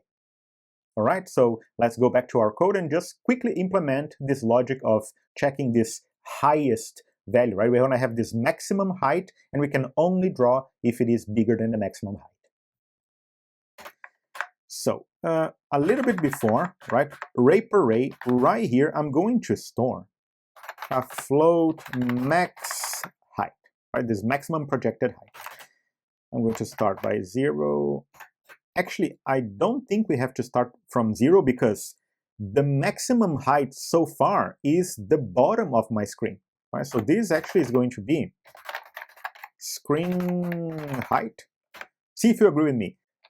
As we start, right, as we initialize this algorithm, the value that we have to initialize, the maximum, the tallest voxel, is at the bottom of the screen. Right, so it is at screen height. As we go and we visit voxel per voxel, finding the heights, then we're going to have taller and taller and taller and taller and taller values that we have to go and project on the screen. But as we start, the maximum, right, the tallest one so far is right here at the bottom of the screen, meaning screen height, right here. And this is all because Y values grow downwards, right, in the screen space. So we start this max height with the screen height, and then as soon as we calculate this new height on screen, I'm going to perform a test. If by any chance this new height on screen is bigger than the previous maximum, actually, if it is less than max height. And again, less than because y values grow as we move down on the screen from top to bottom. So if this height to screen is less than what I had on maximum height, then that means that I found a new maximum, max height, right? So my new max height is going to be the height on screen. And this means that we only render the terrain pixels, right, the projected terrain pixels, if the new height, actually the new projected height, is taller, right, is bigger than the previous max height. Correct? So only render terrain pixels if this new projected height is taller than the previous max height that I had before. Which means that if I found a taller pixel than before, I update that one, but I also have to go here and draw pixels from previous max height until the new projected height. And how do I project all the pixels vertically from the previous max height until the new height? I have to go for, let's just call this one, y value that goes from height on screen, so the current one, down to the previous max height, y++, right? So pixel per pixel. Do you see, I'm not just painting one pixel, I'm painting all the pixels that are between the previous max height and the new height. How do I paint a pixel on the screen? Frame buffer, add this screen width times y, and then I have to offset by the column that I am right now. So what is the column pixel that I am? Do you agree that it is I, our first loop that we have right there, ray per ray 320 times? So I go at this column at this y position vertically on the screen. And I have to go and set the color of this pixel. What is the color that I'm going to paint this voxel? Well, it is going to come from the color map. At what position? Map offset. Because we have calculated that map offset above again, right? And remember that color map values, they are, let me just cast, they are always uint8 type, right? So as I cast the values that come from the color map, I have these 8-bit values, right? These byte values which are representing colors from our color palette. Do you see how everything kind of connects here? Let's just do a quick review because all these things are super important. Oop, I think I have dirt here. This code that you see right here, this is the heart of the Voxel Space engine algorithm, right? The one that we are implementing. So as we go and we visit ray per ray, and for each ray we go z per z, depth up, we're going to find the ray x and the ray y. With that ray x and ray y, I'm going to start storing what is the tallest height that I am, right? So per ray, I have to always store what is the tallest height and only render those things that are actually taller than the previous ones. But z per z, right? So depth per depth, front to back, I have to increment rx and ry by delta x. So this is always the increment, the slope that I have to go and move that ray. And then I have to find what is the map offset, because given that I have a y position of the ray and an x position of the ray in the map, for me to go and find what is the map offset, I just use that equation, right? That formula that converts 2D values into linear values. So map width, how many columns my map has, 1024 times y plus x. This will give me this map offset, meaning where in the color map and where in the height map I have to go and visit and fetch the values of the color and the height of this voxel that I am in the map right now. This is the map offset, where in the map, that buffer of the color map and height map I have to go. Now that I have this map offset, I'm going to go to the height map at this position and find what is the height on screen. And then, if by any chance this new height on screen is less than the previous max height, I found a new max, and I have to go in for loop for all the y's on between the previous max until the new taller one. I have to go and paint these pixels one by one. How do I do that? frame buffer at that position y, column I, because the column I is each one of those rays, right? This is how I is growing. And then I go and I fetch from the color map offset, which is coming from the color map array at that map offset index that we just calculated above. Okay, so this is the color that we're going to paint the pixel at that position of the frame buffer that we are right now. One by one, ray per ray, pixel per pixel, from front to back. And I just want to make one small change, because do you see how we are asking for this height on screen? Just to protect us not going outside the boundaries of the screen buffer, right? Because that would be a buffer overflow that would kind of go outside the boundaries. I'm just going to protect saying that if the height on screen is less than 0, right? So if by any chance we get a height on screen that is less than 0, I'm going to force this thing to be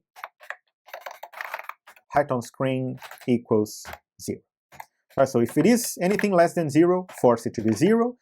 And you know what? If by any chance height on screen is greater than the screen height, force height on screen to be screen height, I think it is screen height minus 1, just to make sure. Let's see if this works. So these things right here, they are just protection clauses, because I don't want to go outside the boundaries of my screen, right? I don't want to go above the upper limit and beyond the lower limit of my screen. Just protecting so I don't have this segmentation faults if by any chance this height on screen is a weird value. Right, so let's just see what is going on. Let's just see if I miss anything. Save, quit. Cool. And if we run, segmentation fault. So I just said that, and I had a seg fault. Let me just quickly see what might be the case.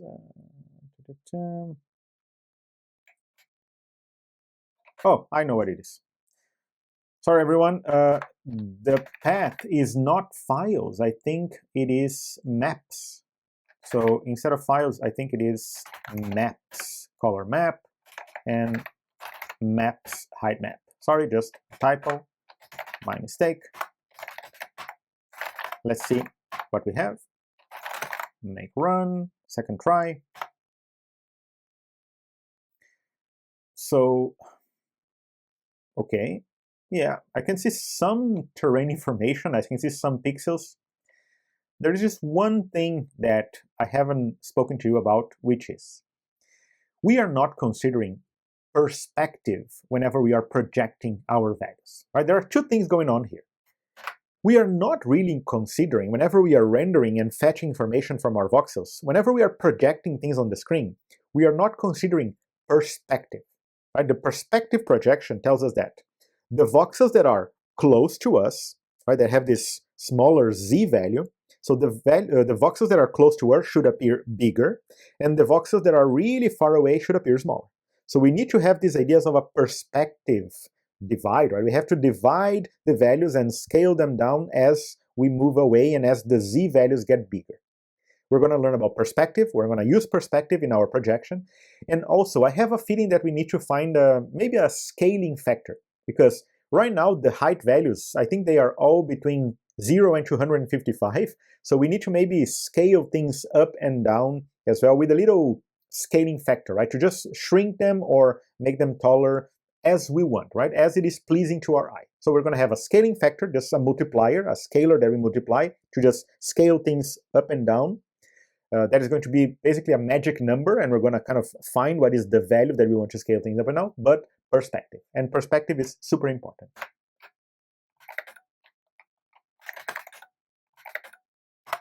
So if we go down, right here, whenever we are finding these values,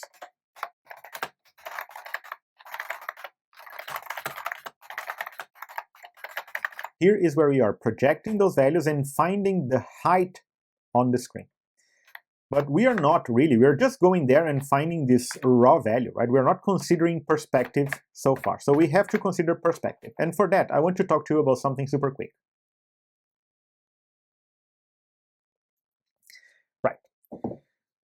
perspective projection, right? And when I say perspective projection, let's just look at this problem right here. We have an eye point, right? We are looking at a certain projection plane, and these things right here, this is the actual real voxel, right? In this 3D, fake 3D world that we are imagining. So the voxel, it is a certain position. It is as far as it is from the projection plane, so it is z, right? We have this depth, how far it is. And we have an original height value, right? So this height value of the voxel is, I'm calling it y. Given that we have an original y value, a depth, so how far that voxel is from our viewer, we need to find this projection height right here. This is our unknown, right? How tall is going to be the projection of that voxel in the projection plane, in our screen. So we are trying to find this y projection height right here, this length. You will see people talk about this projection plane. They will say that we have these two similar triangles. We have this big triangle green that goes from the viewer until the original voxel, right? And we have also this magenta smaller triangle, which is from the viewer until the projection plane. These two triangles, they are going to be similar triangles, right? It doesn't matter how much I scale up or down, they are similar. They have the same proportion of length. And these two similar triangles, they will give us a property that is the y projection, so this length of this small triangle, this height of this small triangle, comes from the height of the bigger triangle, so the height of this length right here, right, the original height of the voxel, divided by the depth of the object, right? So divided by the z length. This is what we call perspective divide. Do you see how we are dividing by the depth, dividing by the z? And I wanted to think intuitively what that means. The value of the projection on the screen, right, how tall that y is going to be projected, comes from the original y divided by the depth, divided by how far that object is from the projection plane, from the viewer. Think about, right, try to find some intuition behind this formula. Do you agree that the bigger the z, right, the bigger we have our z values, the more we're going to divide the original y, and the smaller is going to be our projection? Let me repeat that again. Let me repeat this. The bigger the z, the more we divide, and the small is going to be our projected height. And also, on the other hand, the smaller the z, the less we divide, and the bigger is going to be our projection.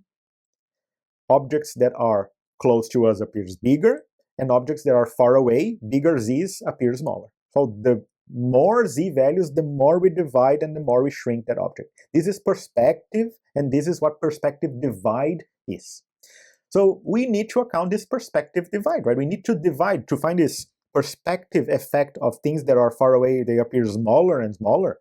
We need to shrink the height of the voxels based on the depth that they are of that ray, right? So as we are increasing the depth, the z of that ray, we need to start shrinking and shrinking and shrinking, divided by the depth. Right, a lot of talk.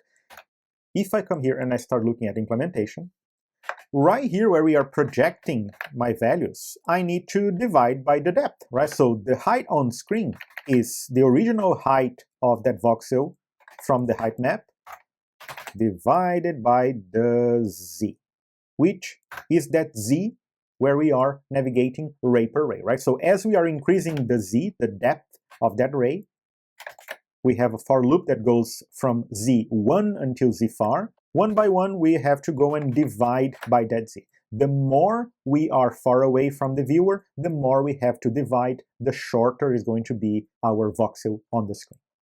Correct? Let's see what else I need to do. Well, since we are dividing by z, I'm just going to go and cast this one to integer, right? So this division right here by z, I'm going to cast. But I also, remember how we spoke about that scaling factor? We need to maybe just think about saying height on screen. We need to multiply by a little scaling factor, something that will make our voxels look good in our screen, right? So maybe we have to shrink or grow these voxels, this projected height, by a scaling factor. Let me just choose a scaling factor 100. I just want to see if 100 looks okay. Maybe I can just move this thing up and treat it as a constant later. Let's just try some numbers. So save everything, compile everything again. Beautiful, and run. Well, that does not look great. You know what? Let me just offset. Maybe we are too close to the ground, right? So maybe we are kind of looking too close to the ground. Maybe our camera needs to go up a little bit. So let's just shift everything down. So this, let's just say that, let's imagine that our camera has a height. For example, 100. So 100, actually minus, right? We have to shrink. And let me move that scaling factor right here. Let me just say times 100, right? So I'm going to remove this multiplication from the bottom. I'm going to do everything right here. So we are, considering that we have a camera height, let's say, of 100, our camera is 100 units above the ground, then minus the map offset divided by z, because of the perspective divide, and then times this magic number. Let's just see how it looks. Actually, this whole thing needs to be integer, right? So all these things need to be integer, and this needs to be performed before the division by z. Right, so I think this is correct. I go, I get the map offset, and then I divide by z times 100, and then I transform everything back to integer.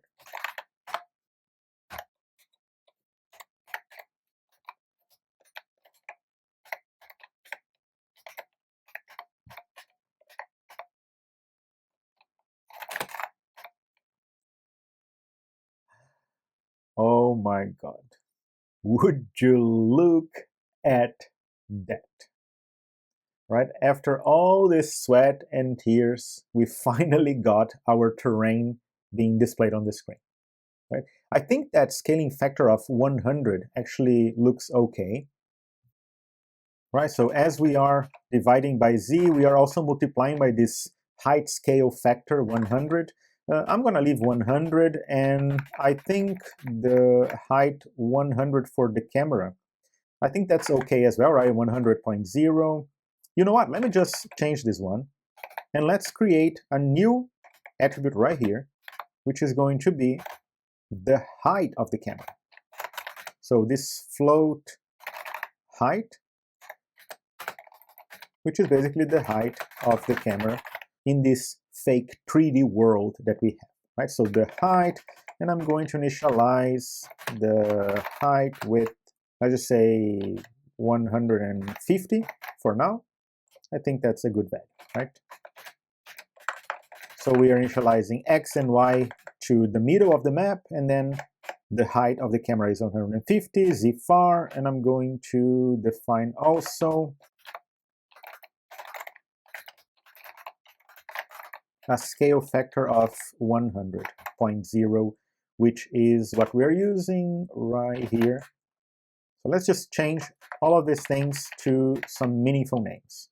This one is the camera dot height, right? So we have the height of the camera in the world, and then we just subtract by the height of that voxel, and then we divide by z, and then we multiply by our scaling factor.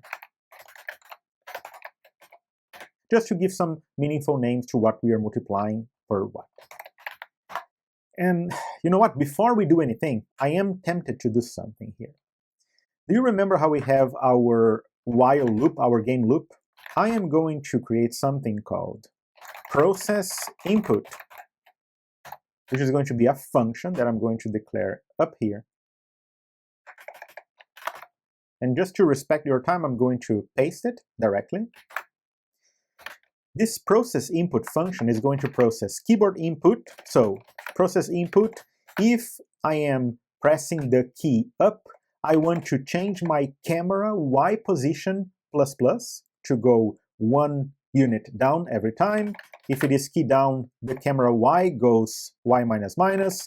And if I'm pressing left, I decrement X. And if I'm pressing right, I increment camera X.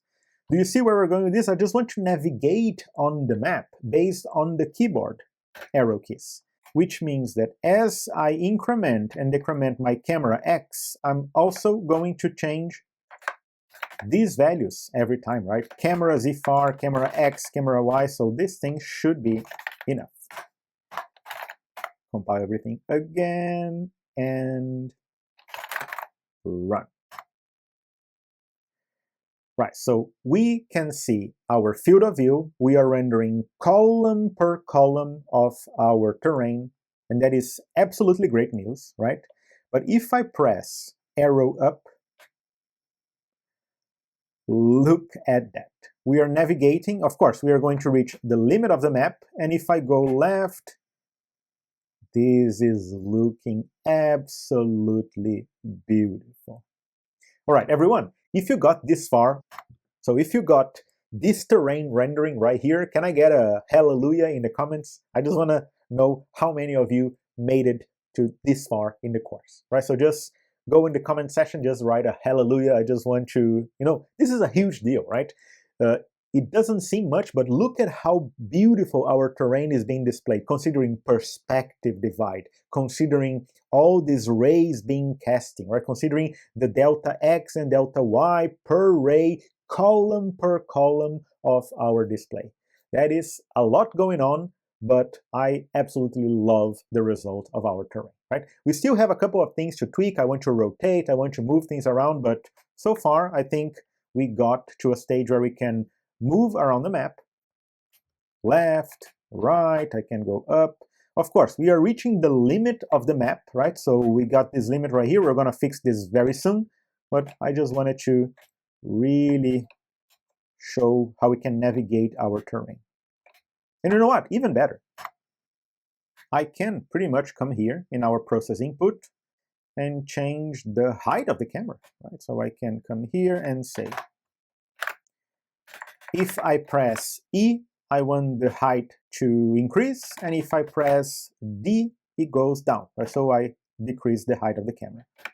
Easy, painless, that should do the job.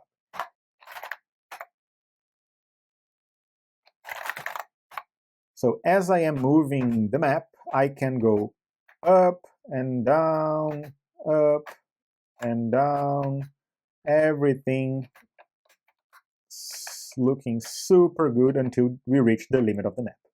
And you would think that to fix these ideas of having this map limit, right, that we go and we end the map at a certain value there, right, the 1024, as we reach the map, we just kind of stop rendering. You will see that it's actually quite easy for us to solve this issue, because if we look at the map data that we have, both color map and height map, look at the color map. This is what we have. We have 1024 by 1024 bytes, right? We have 1 megabyte of information for the color of the voxels. But pay attention how this information, it is periodical. So if we go up or down or left or right, it doesn't matter how we navigate through the map, it perfectly wraps around. So if I go left, I will continue smoothly, it will continue and repeat the information from the left. And if I go up, it repeats the information that I had down. So it connects, right? The top part connects perfectly with the bottom part. The left part connects perfectly with the right part. So since we have this periodical data, I can repeat and repeat and repeat my map, giving this impression that we are navigating and it never ends. So all we really have to do is find a clever way of wrapping values around, right? So as I go beyond 1024, I can just wrap things around back to 0. And that is also true for the height map, right? So both color map and height map, they are companions. If the color map is this periodical wrapping things around, the height map the same way. Both color map and height map, they repeat, and we can iterate between these values. We can wrap things around to have this continuous motion, right? We can never end navigating our map. So the way that I'm going to do that, you will see that it's quite simple. It looks scary, but the way that we're going to solve that is really, really simple. So if we come down, right here whenever we are projecting. Do you remember this map offset? This map offset is telling us where we have to go and fetch values from the map based on the ray y and ray x position, right? So our ray y and ray x, they have a certain value. I am going to find a way of wrapping values around. I want to clamp these values to always make them between 1024. So it doesn't matter if I go beyond 1024, I have to go and wrap back to 0. And if I go up or down or left or right, the same thing, right? Both ray x and ray y. This can be super easily accomplished by a trick that we used back in the day, which is I am going to get my ry value and my rx values, and I am going to clamp them. So rx, this integer right here, I am going to perform a bitwise AND with the limit number that I want. So in this case, I want things to be always between 0 and 1023, correct? So I am basically forcing. I'm always doing a bitwise with all the bits of this number Rx with 1023. So I can guarantee that I will never go beyond. I'm clamping the values, I'm mapping everything into this range between 0 and 1023, which is the limit of my map. So I am always performing this bitwise AND, and I'm going to do the same with y because that's exactly what I need. So this ry, I need to bitwise AND with 1023 as well. Right? This is our map width and map height minus 1. It's almost like taking the remainder and only getting the remainder values, so everything is between this healthy range. And that will make us wrap things around, and that effectively will make us go up and down, and as you reach the limit, it just wraps things around. Ah, look at that. We even have this little pyramid thing in the terrain, right?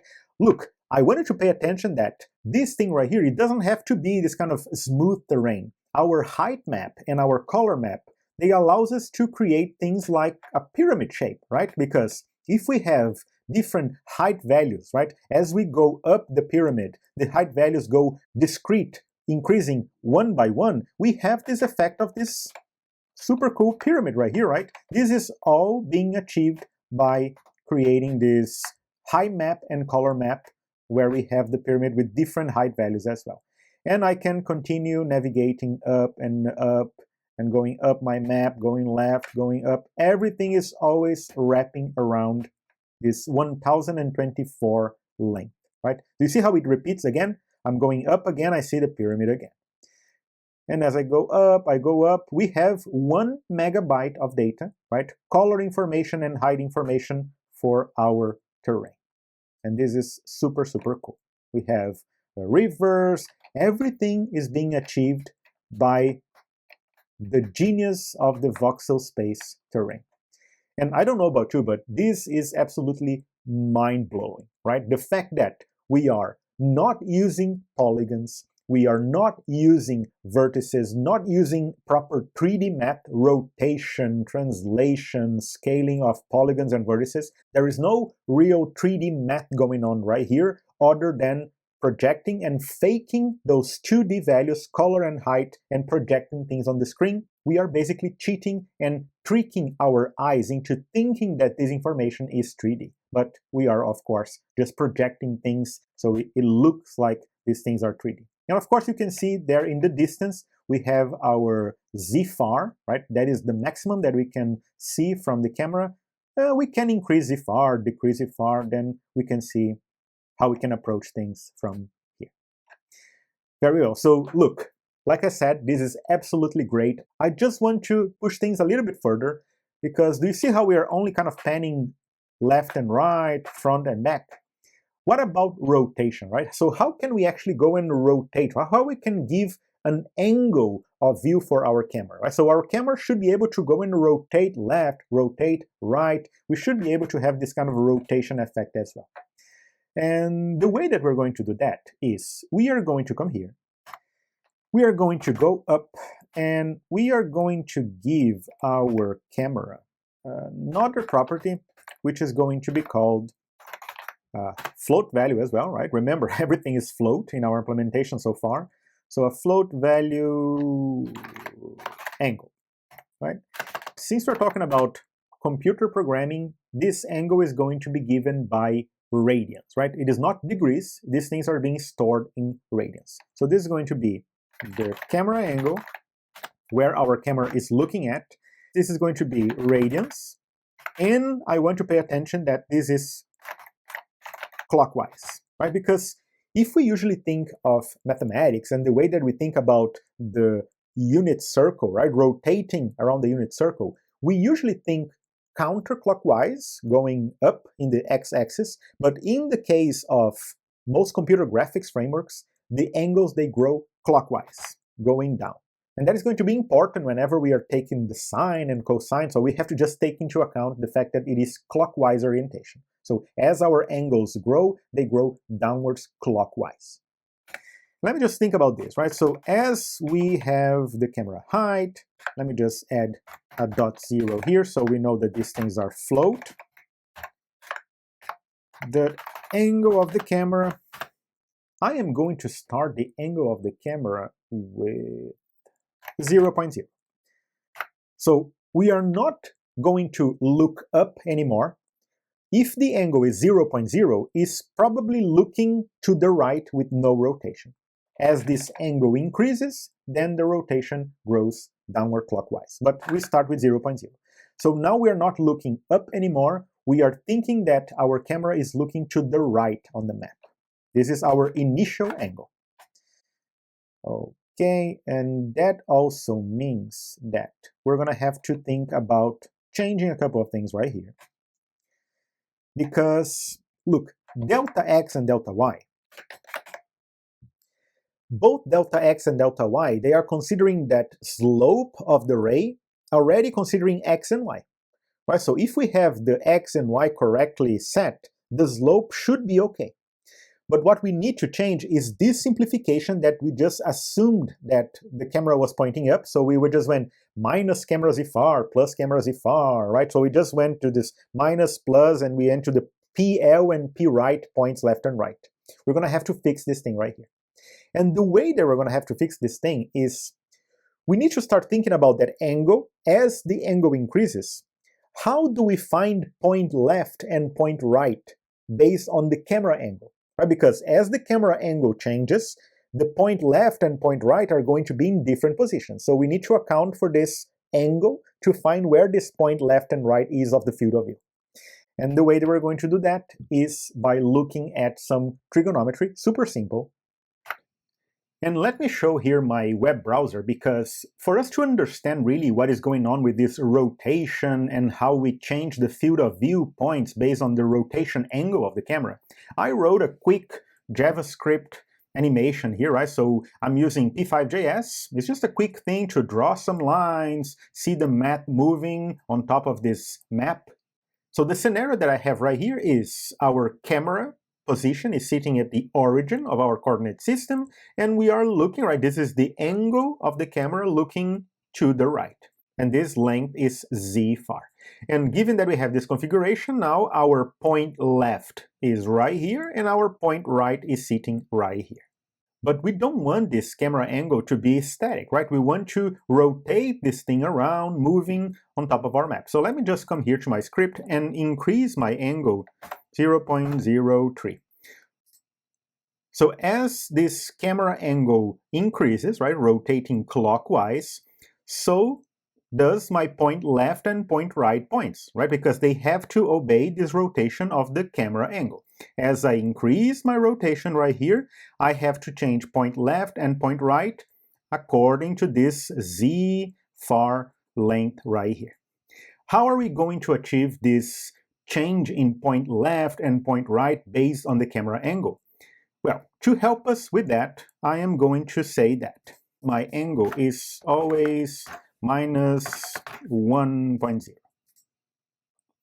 We are going to take advantage of the fact that as we move this camera angle, point left and point right are always forming an angle of 90 degrees with each other. So these two vectors right here, right, these two lines, they are always orthogonal. They are always perpendicular to each other, always forming an angle of 90 degrees. So as we increase this angle, these two lines are always going to be fixed 90 degrees with each other.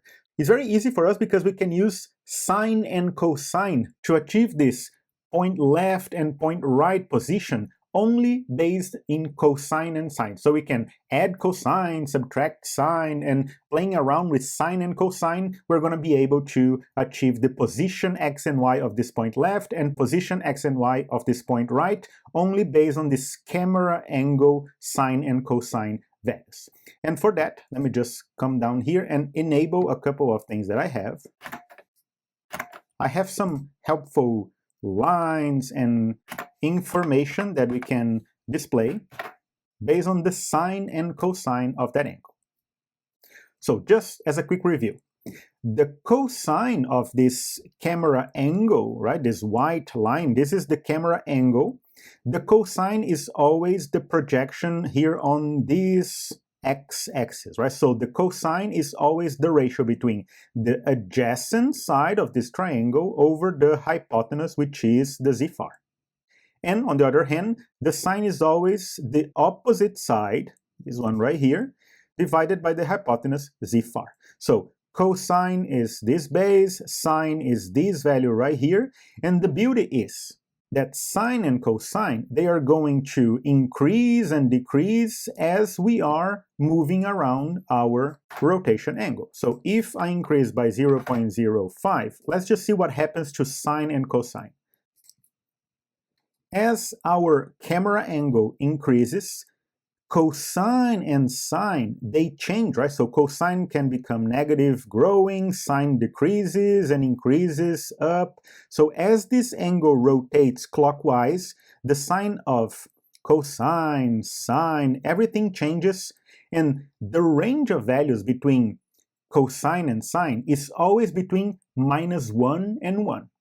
Right? So it doesn't matter what we do, the values of sine and cosine of this angle are always going to give a result between -1 and 1.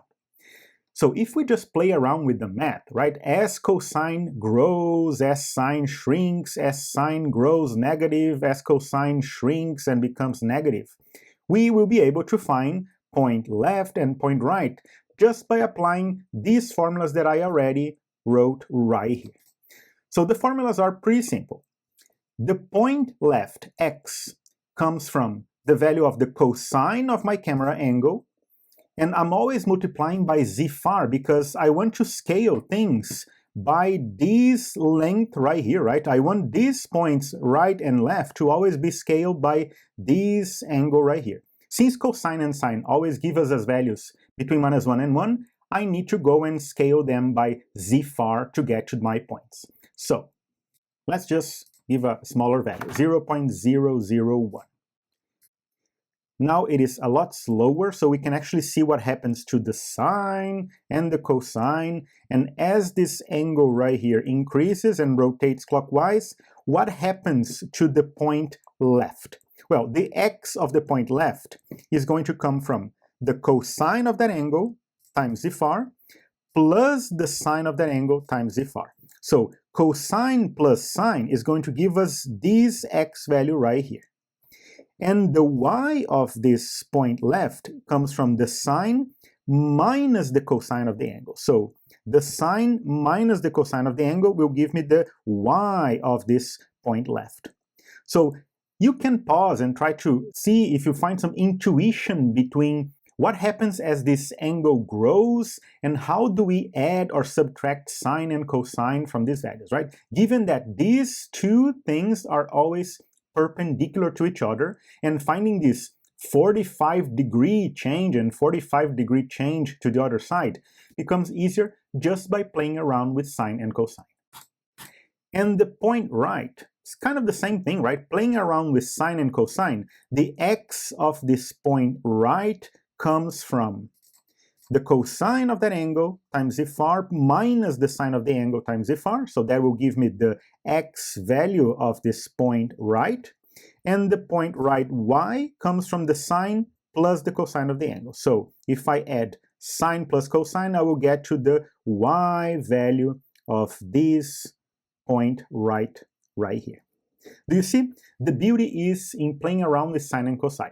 And don't get me wrong, right? The rotation, right? These rules of rotation, we have something called a rotation matrix. We can actually go down that path as well. There is a whole explanation of why the rotation is cosine minus sine, sine cosine, right? I do have a video that explains and proves geometrically why the rotation is like that. I'm going to link on the top there if you want to see that video later. But I just want you to create some intuition, some gut feeling of why these things are working and why we're going to use these formulas that I just wrote on the left as these rotation formulas for this scenario that we have right here, right? Where we have to find this point left x and y and point right x and y based on the camera rotation angle. Good stuff.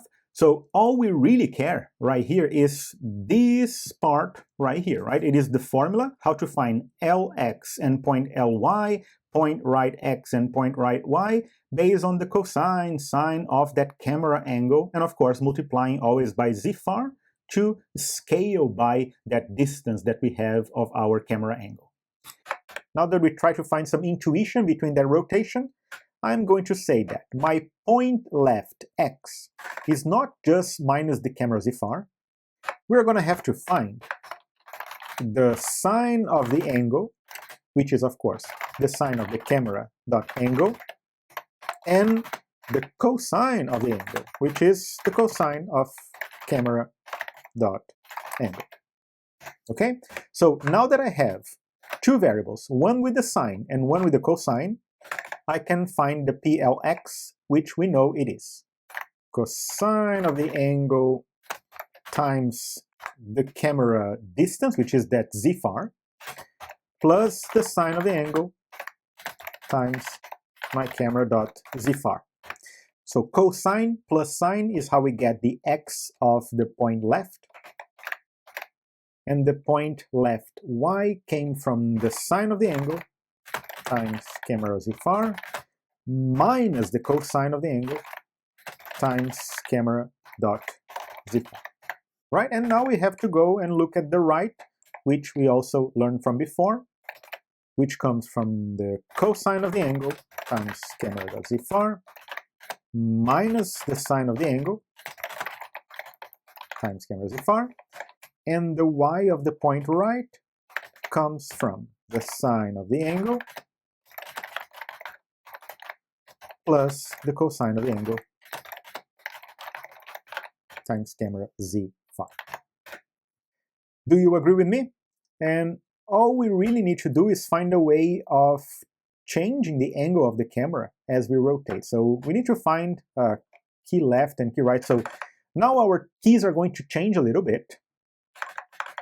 If I press key left, I don't want to pan or change the x directly.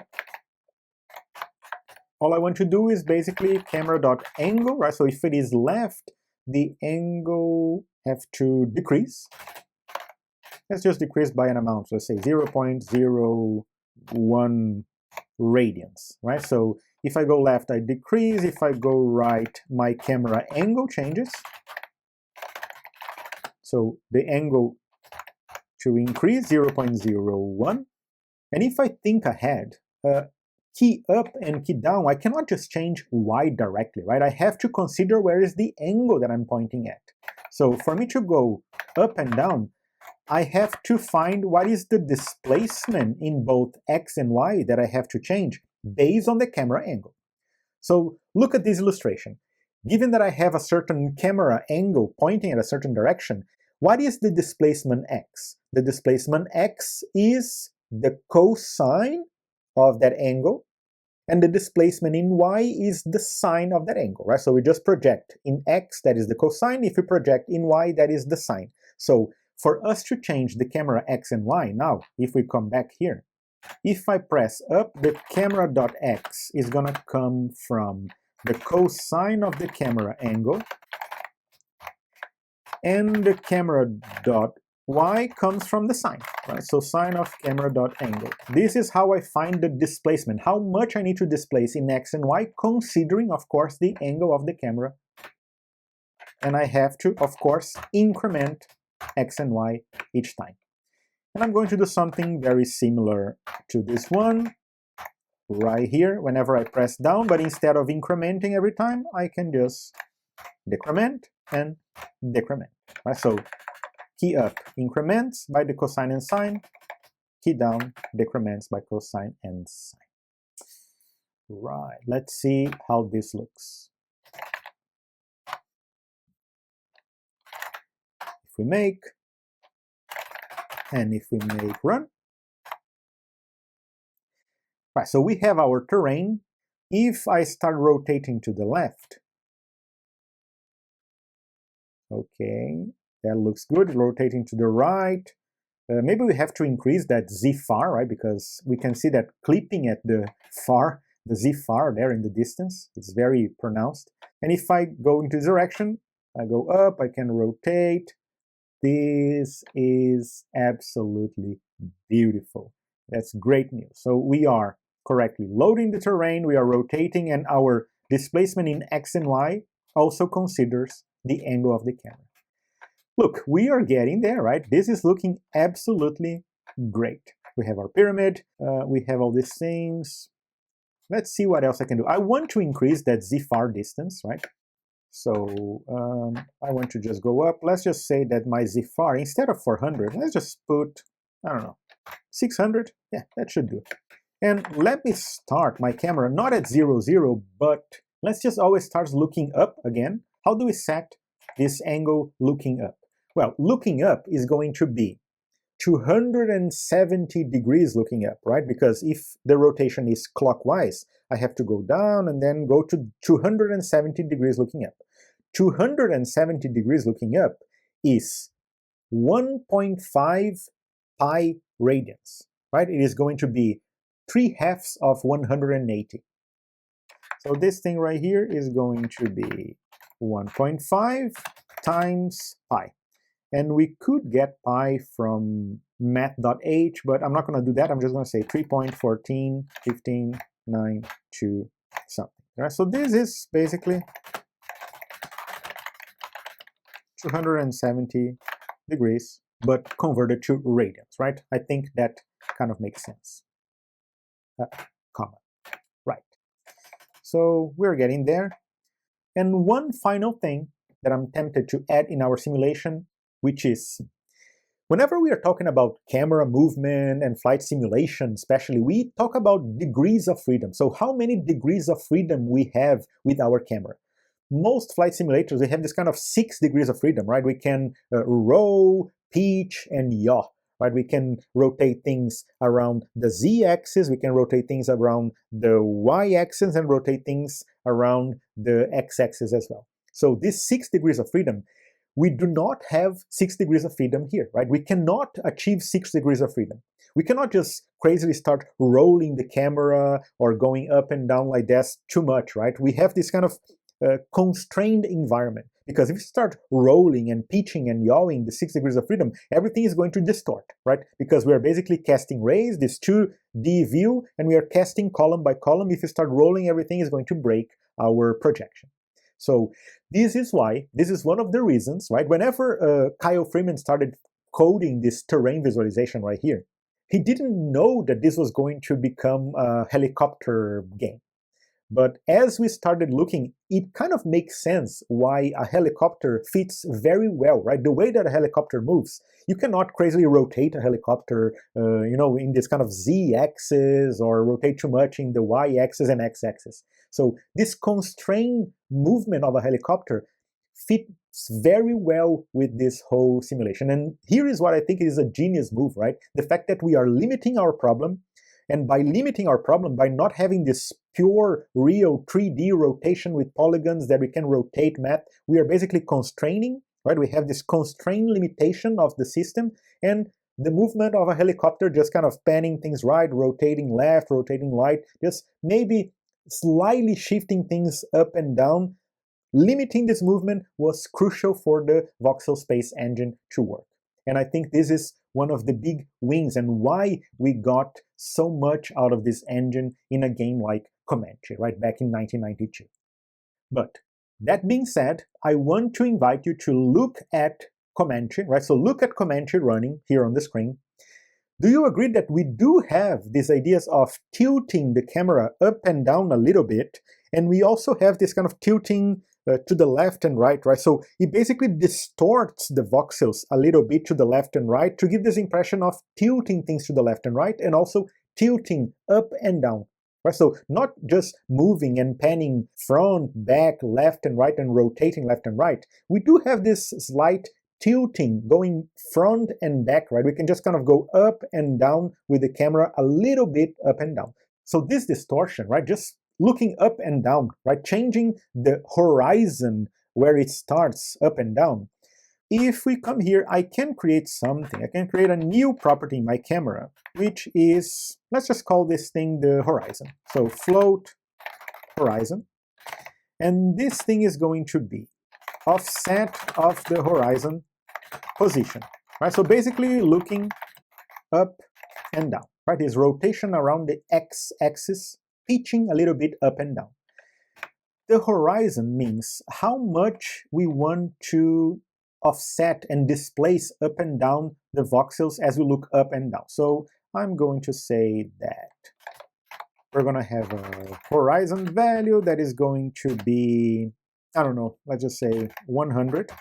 We're going to have to see what is the good value here, right? So 100. So now we have all these properties plus the horizon.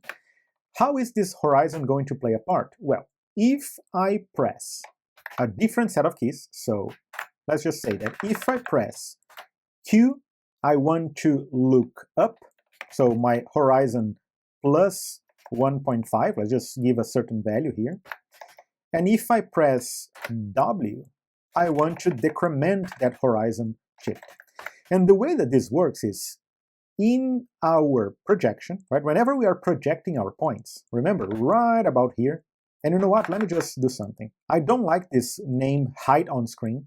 Let me just replace everything here. So hide on screen, I want to replace by projected height. Let me just change everything globally. Okay, that should do it. So now I have this projected height, and all I really have to do is, at the end here, after I divide by z and I scale my factor, I am going to offset, so plus camera dot horizon. So I just go and I shift everything by this horizon value, right? Depending on what is the horizon as we increase or decrease. So, and this is basically being done after the perspective divide, right? Do you see? I'm kind of dividing everything, and at the end, I go and I add to this horizon value to just kind of shift things up and down as I need. Right. If I save everything,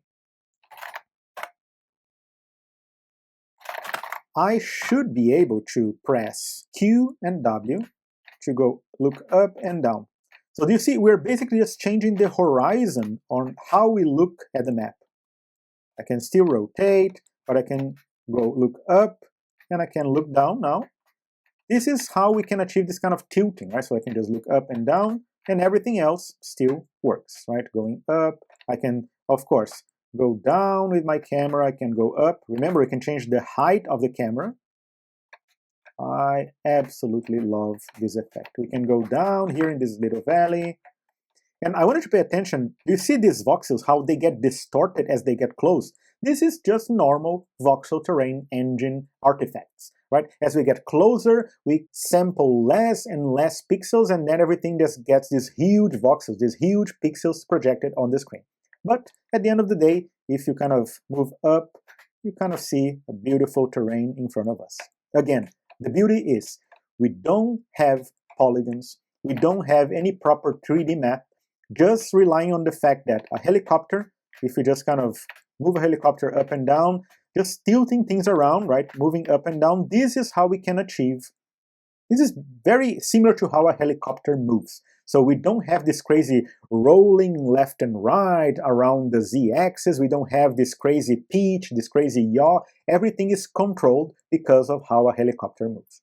So it makes sense why Novalogic developed a helicopter game, right? The Comanche maximum overkill game based on the voxel terrain project that Kyle Freeman was working on. And I think that is a beautiful thing. Right, so we are getting to a stage where we are implementing pretty much everything that I wanted to cover in this introduction video, but I want to mention some important items that I think we cannot forget, which are, first, do you remember how we have that Z-far clipping at the distance? And so far it's very pronounced, right? It's very aggressive clipping. As we reach that Z-far distance, we stop rendering things. So that clipping plane at the far distance, at the Z-far, what you will see some programmers do back in the day is, if they had the processing power and if they have the computing power to do so, they would add something like a fog effect. Right? So you can kind of simulate this fog effect to at least smooth things out a little bit, right? Before you go and you just stop rendering things as you reach the Z-far clipping plane, you go and you add this fog effect, almost like playing with the transparency of the voxels as we get pixels that are far and far away from the viewer.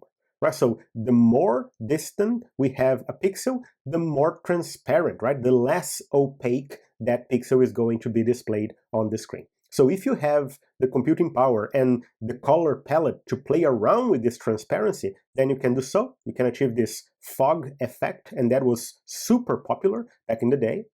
Oh, and if you were working in a system that had a limited number of colors, right? So let's say a system that have 16 colors, for example, you could achieve something like that by using dithering, right? So if you have these ideas of, if you have just 1 or 2 or 3 colors, you can apply some dither to start blending those 2 colors and create this smooth transition between one thing and the other. So dithering was very, very popular, very traditional effect if you were talking about systems that work with like 16 colors or this very limited color palette. You use a lot of dithering back in the day.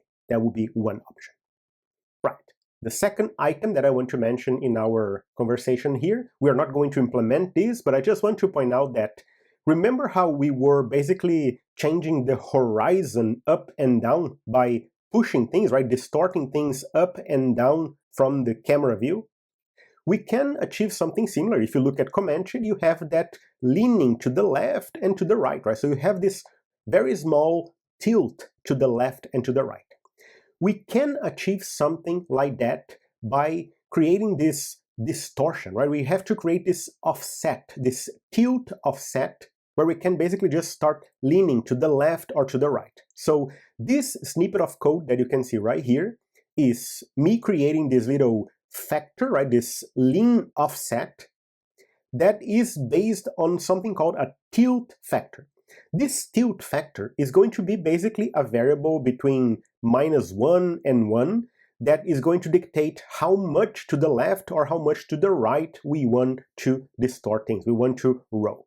So this tilt factor that you can see right there is going to be a value that you can change with the arrow keys, for example. So tilt factor is going to go between -1 and 1, and this offset is going to be the tilt factor times the column that I am divided by the screen width, so 320, and I'm basically subtracting 0.5 and adding 0.5 to account for this -1 and 1 offset that I have, times the screen height that we have, and then I'm dividing by 6. This division by 6 here is basically how much I want to distort, right? So how strong do you want to tilt to the left and to the right? Division by 6 gave me something that I was kind of happy with visually, and then all I have to do is use that offset to change how much I draw, right? How much I render from the vertical strip that I am drawing with my line. So I can just draw this vertical line of pixels offsetting that tilt offset that I just calculated above in the bottom part and the high part. So I just offset both of these things. So the result that you're going to get from this is, if you press left, you're going to get this distortion to the left, and if I press right, distortion to the right. Of course, all you are seeing right here is a very aggressive tilting left and right because I'm not interpolating the values, right? I'm not smoothly increasing or decreasing things as I press right and left. I'm just basically setting it to -1 if I press left and +1 if I press right. But you can see this row effect to the right and left. Remember, this is not rotation. This is just us distorting things. This is almost like a shear transformation, right? We are basically distorting things. We are skewing the voxels by offsetting everything as we are rendering vertical strips by vertical strips of our column pixels. Good stuff. And one of the final things that I want to mention that we are not going to implement as well is the fact that these engines, right, Voxel Space engine, and even Wolfenstein 3D engines, they work with these ideas of having sprites on top of the terrain or sprites on top of the map grid. So for example, if you have enemies, those enemies would be 2D images, 2D sprites that are going to move on top of the terrain. And if you have a guard or an enemy that is going to shoot at you, that guard is going to be a sprite, a 2D image that is going to have to be scaled up and down by perspective the same way. So you have these sprites all over the place, calculated the position, how much those sprites have to scale up and down based on how far they are. Everything following the same idea of perspective projection, perspective divide. The enemies that are far away, they have to appear smaller. The enemies that are close to you, they have to be scaled bigger. You have enemies, you have the guards, you have dogs, you have all these objects that you can pick up from the map. But also, in the case of a Voxel Space engine, you have other helicopters, you have missiles, you have bombs, you have ground objects. All these things are usually sprites, right? In the case of the first Comanche, Maximum Overkill from 1992, those things were sprites.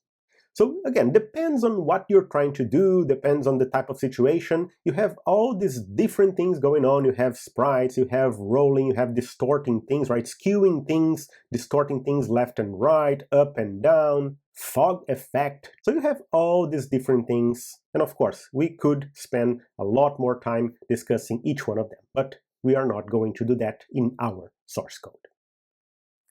So I think it is time for us to pause, and I want to have a conversation with you about performance and about different approaches to this algorithm.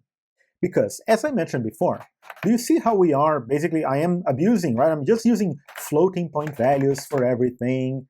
I am loading the GIF images, right? I'm just kind of loading everything at once, so I just kind of load 2 megabytes in memory. I'm very reckless with memory. I'm also performing a lot of divisions that I shouldn't perform. So we need to start thinking about just a couple of things that the implementation that we just wrote, this would not fly for a 386 CPU or a 486 CPU back in the day, right? So there are a couple of differences between our algorithm and what Kyle Freeman, of course, wrote using assembly, right? x86 assembly back in the MS-DOS programming days.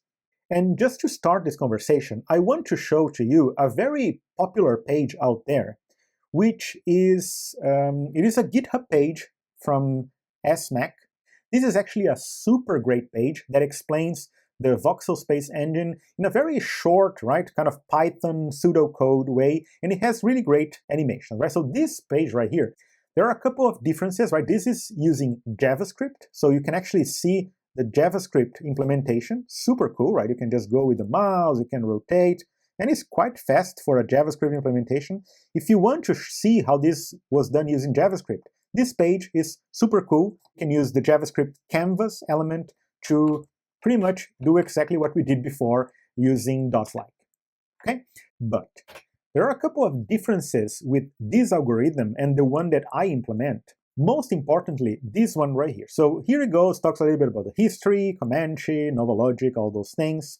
And then it talks about the render algorithm. Do you see? It talks about the idea of having this periodical, right? Wrapping things around. You can multiply things here and just goes left and right. Super cool animations.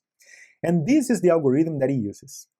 What this GitHub page does is, instead of casting rays from left to right, it goes row per row, going from left to right, rendering things from back to front. Do you see? So look again. It starts from all the rows, it goes all the X positions and Y positions decrementing. So it goes from back to front, left to right. This is, again, possible, right? It's just a different approach of the algorithm.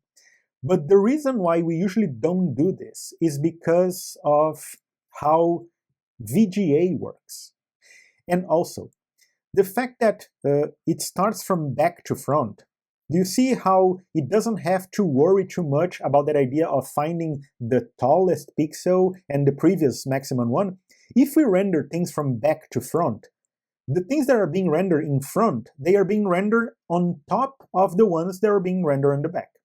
But rendering things from back to front means that we are rendering pixels that we shouldn't be rendering in the first place, right? So we are just wasting performance.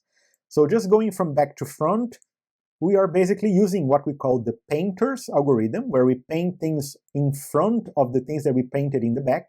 And since we are painting in front, they are going to be shown in front of the other. So they just hide whatever was hidden in the back. But painting things from back to front is not really ideal. And that is also why the author kind of mentioned these things as well, right? So it goes, rotate, all those things that we spoke before. It kind of has this Python pseudocode and talks about more performance, but also there is an implementation that he mentions, which is these ideas of level of detail. Do you agree that we don't have to render all the Z values? If we are really far away, we can basically start skipping a couple of rows of Z.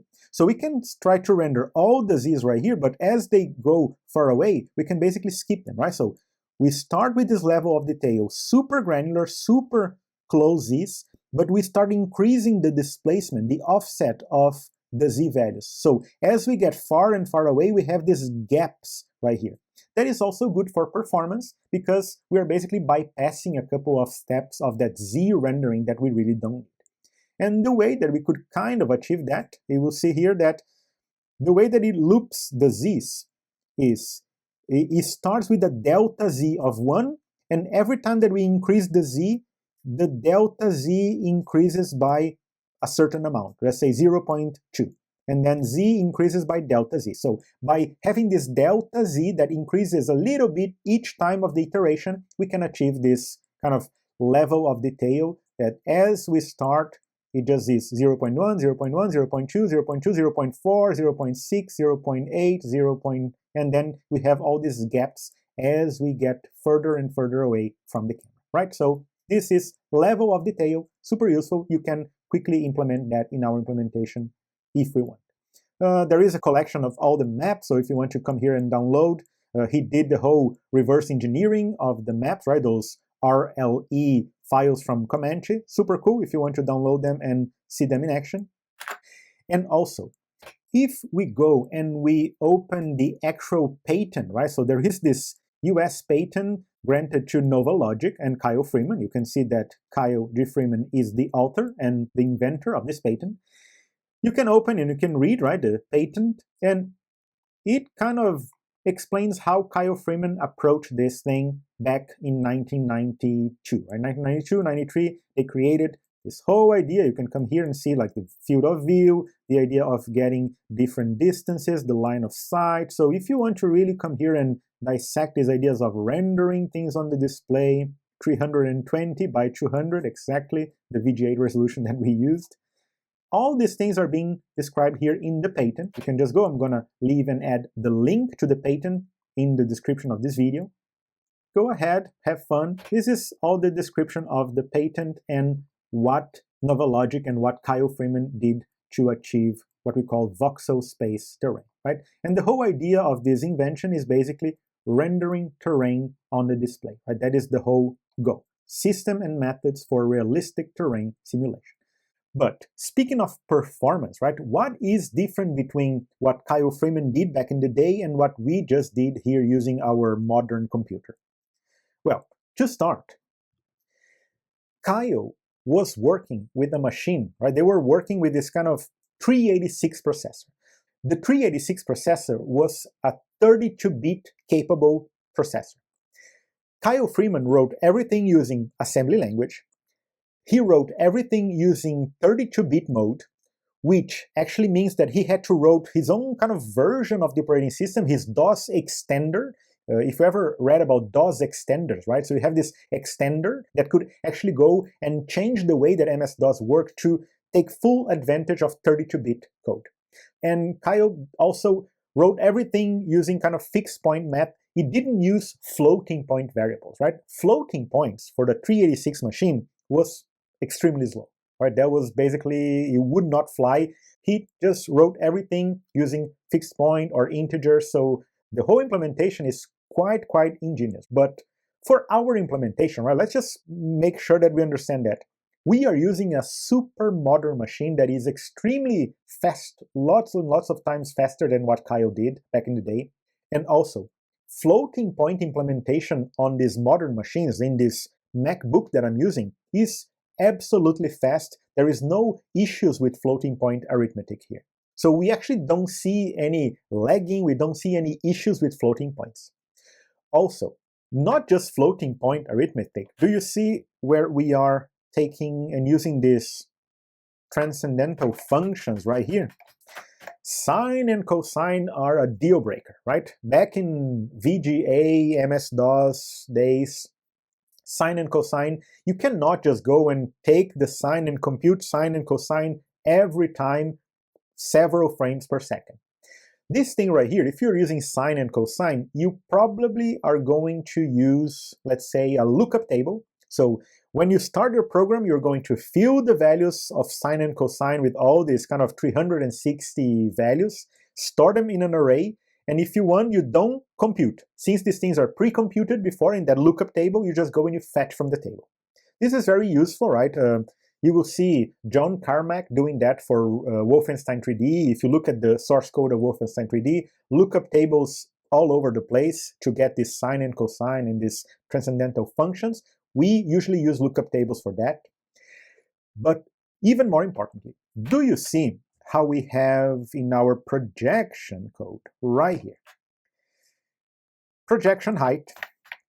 Remember how we spoke about the perspective divide? Look, back in the day, 386 machines, 486 machines, division was a bad hombre, right? Division was not good, not bueno. You have to reduce the amount of divisions, these floating point divisions that you have all over the place, because division is super slow. So in our case, one way that you would see people approach this problem is, since the depth values, they are kind of linear, right? You could also have kind of a projection lookup table. There you have this kind of division, you just have these factors, you stored everything in this array, and then instead of going and dividing every time, you just go and you perform this projection based on that pre-computed value that you have, right? Because everything is depth, right? You just go depth one by one. If you have those factors already stored, you can bypass this division by z here just by using that lookup table for those projections. So that is one way that you could also avoid doing this division per pixel, right? Division per ray, several frames per second. This was, back in the day, a deal breaker. And of course, just by using assembly language, Kyle managed to get a lot more speed out of those slow CPUs of the day, right? 386, 32 bits, that was absolutely a pain, but Kyle Freeman managed to transform super simple bit patterns that we have, right, these 2D maps, into these beautiful terrains that you can see in the Comanche Maximum Overkill. Back in the day, I remember that we had a couple of programs that were able to generate terrains like this.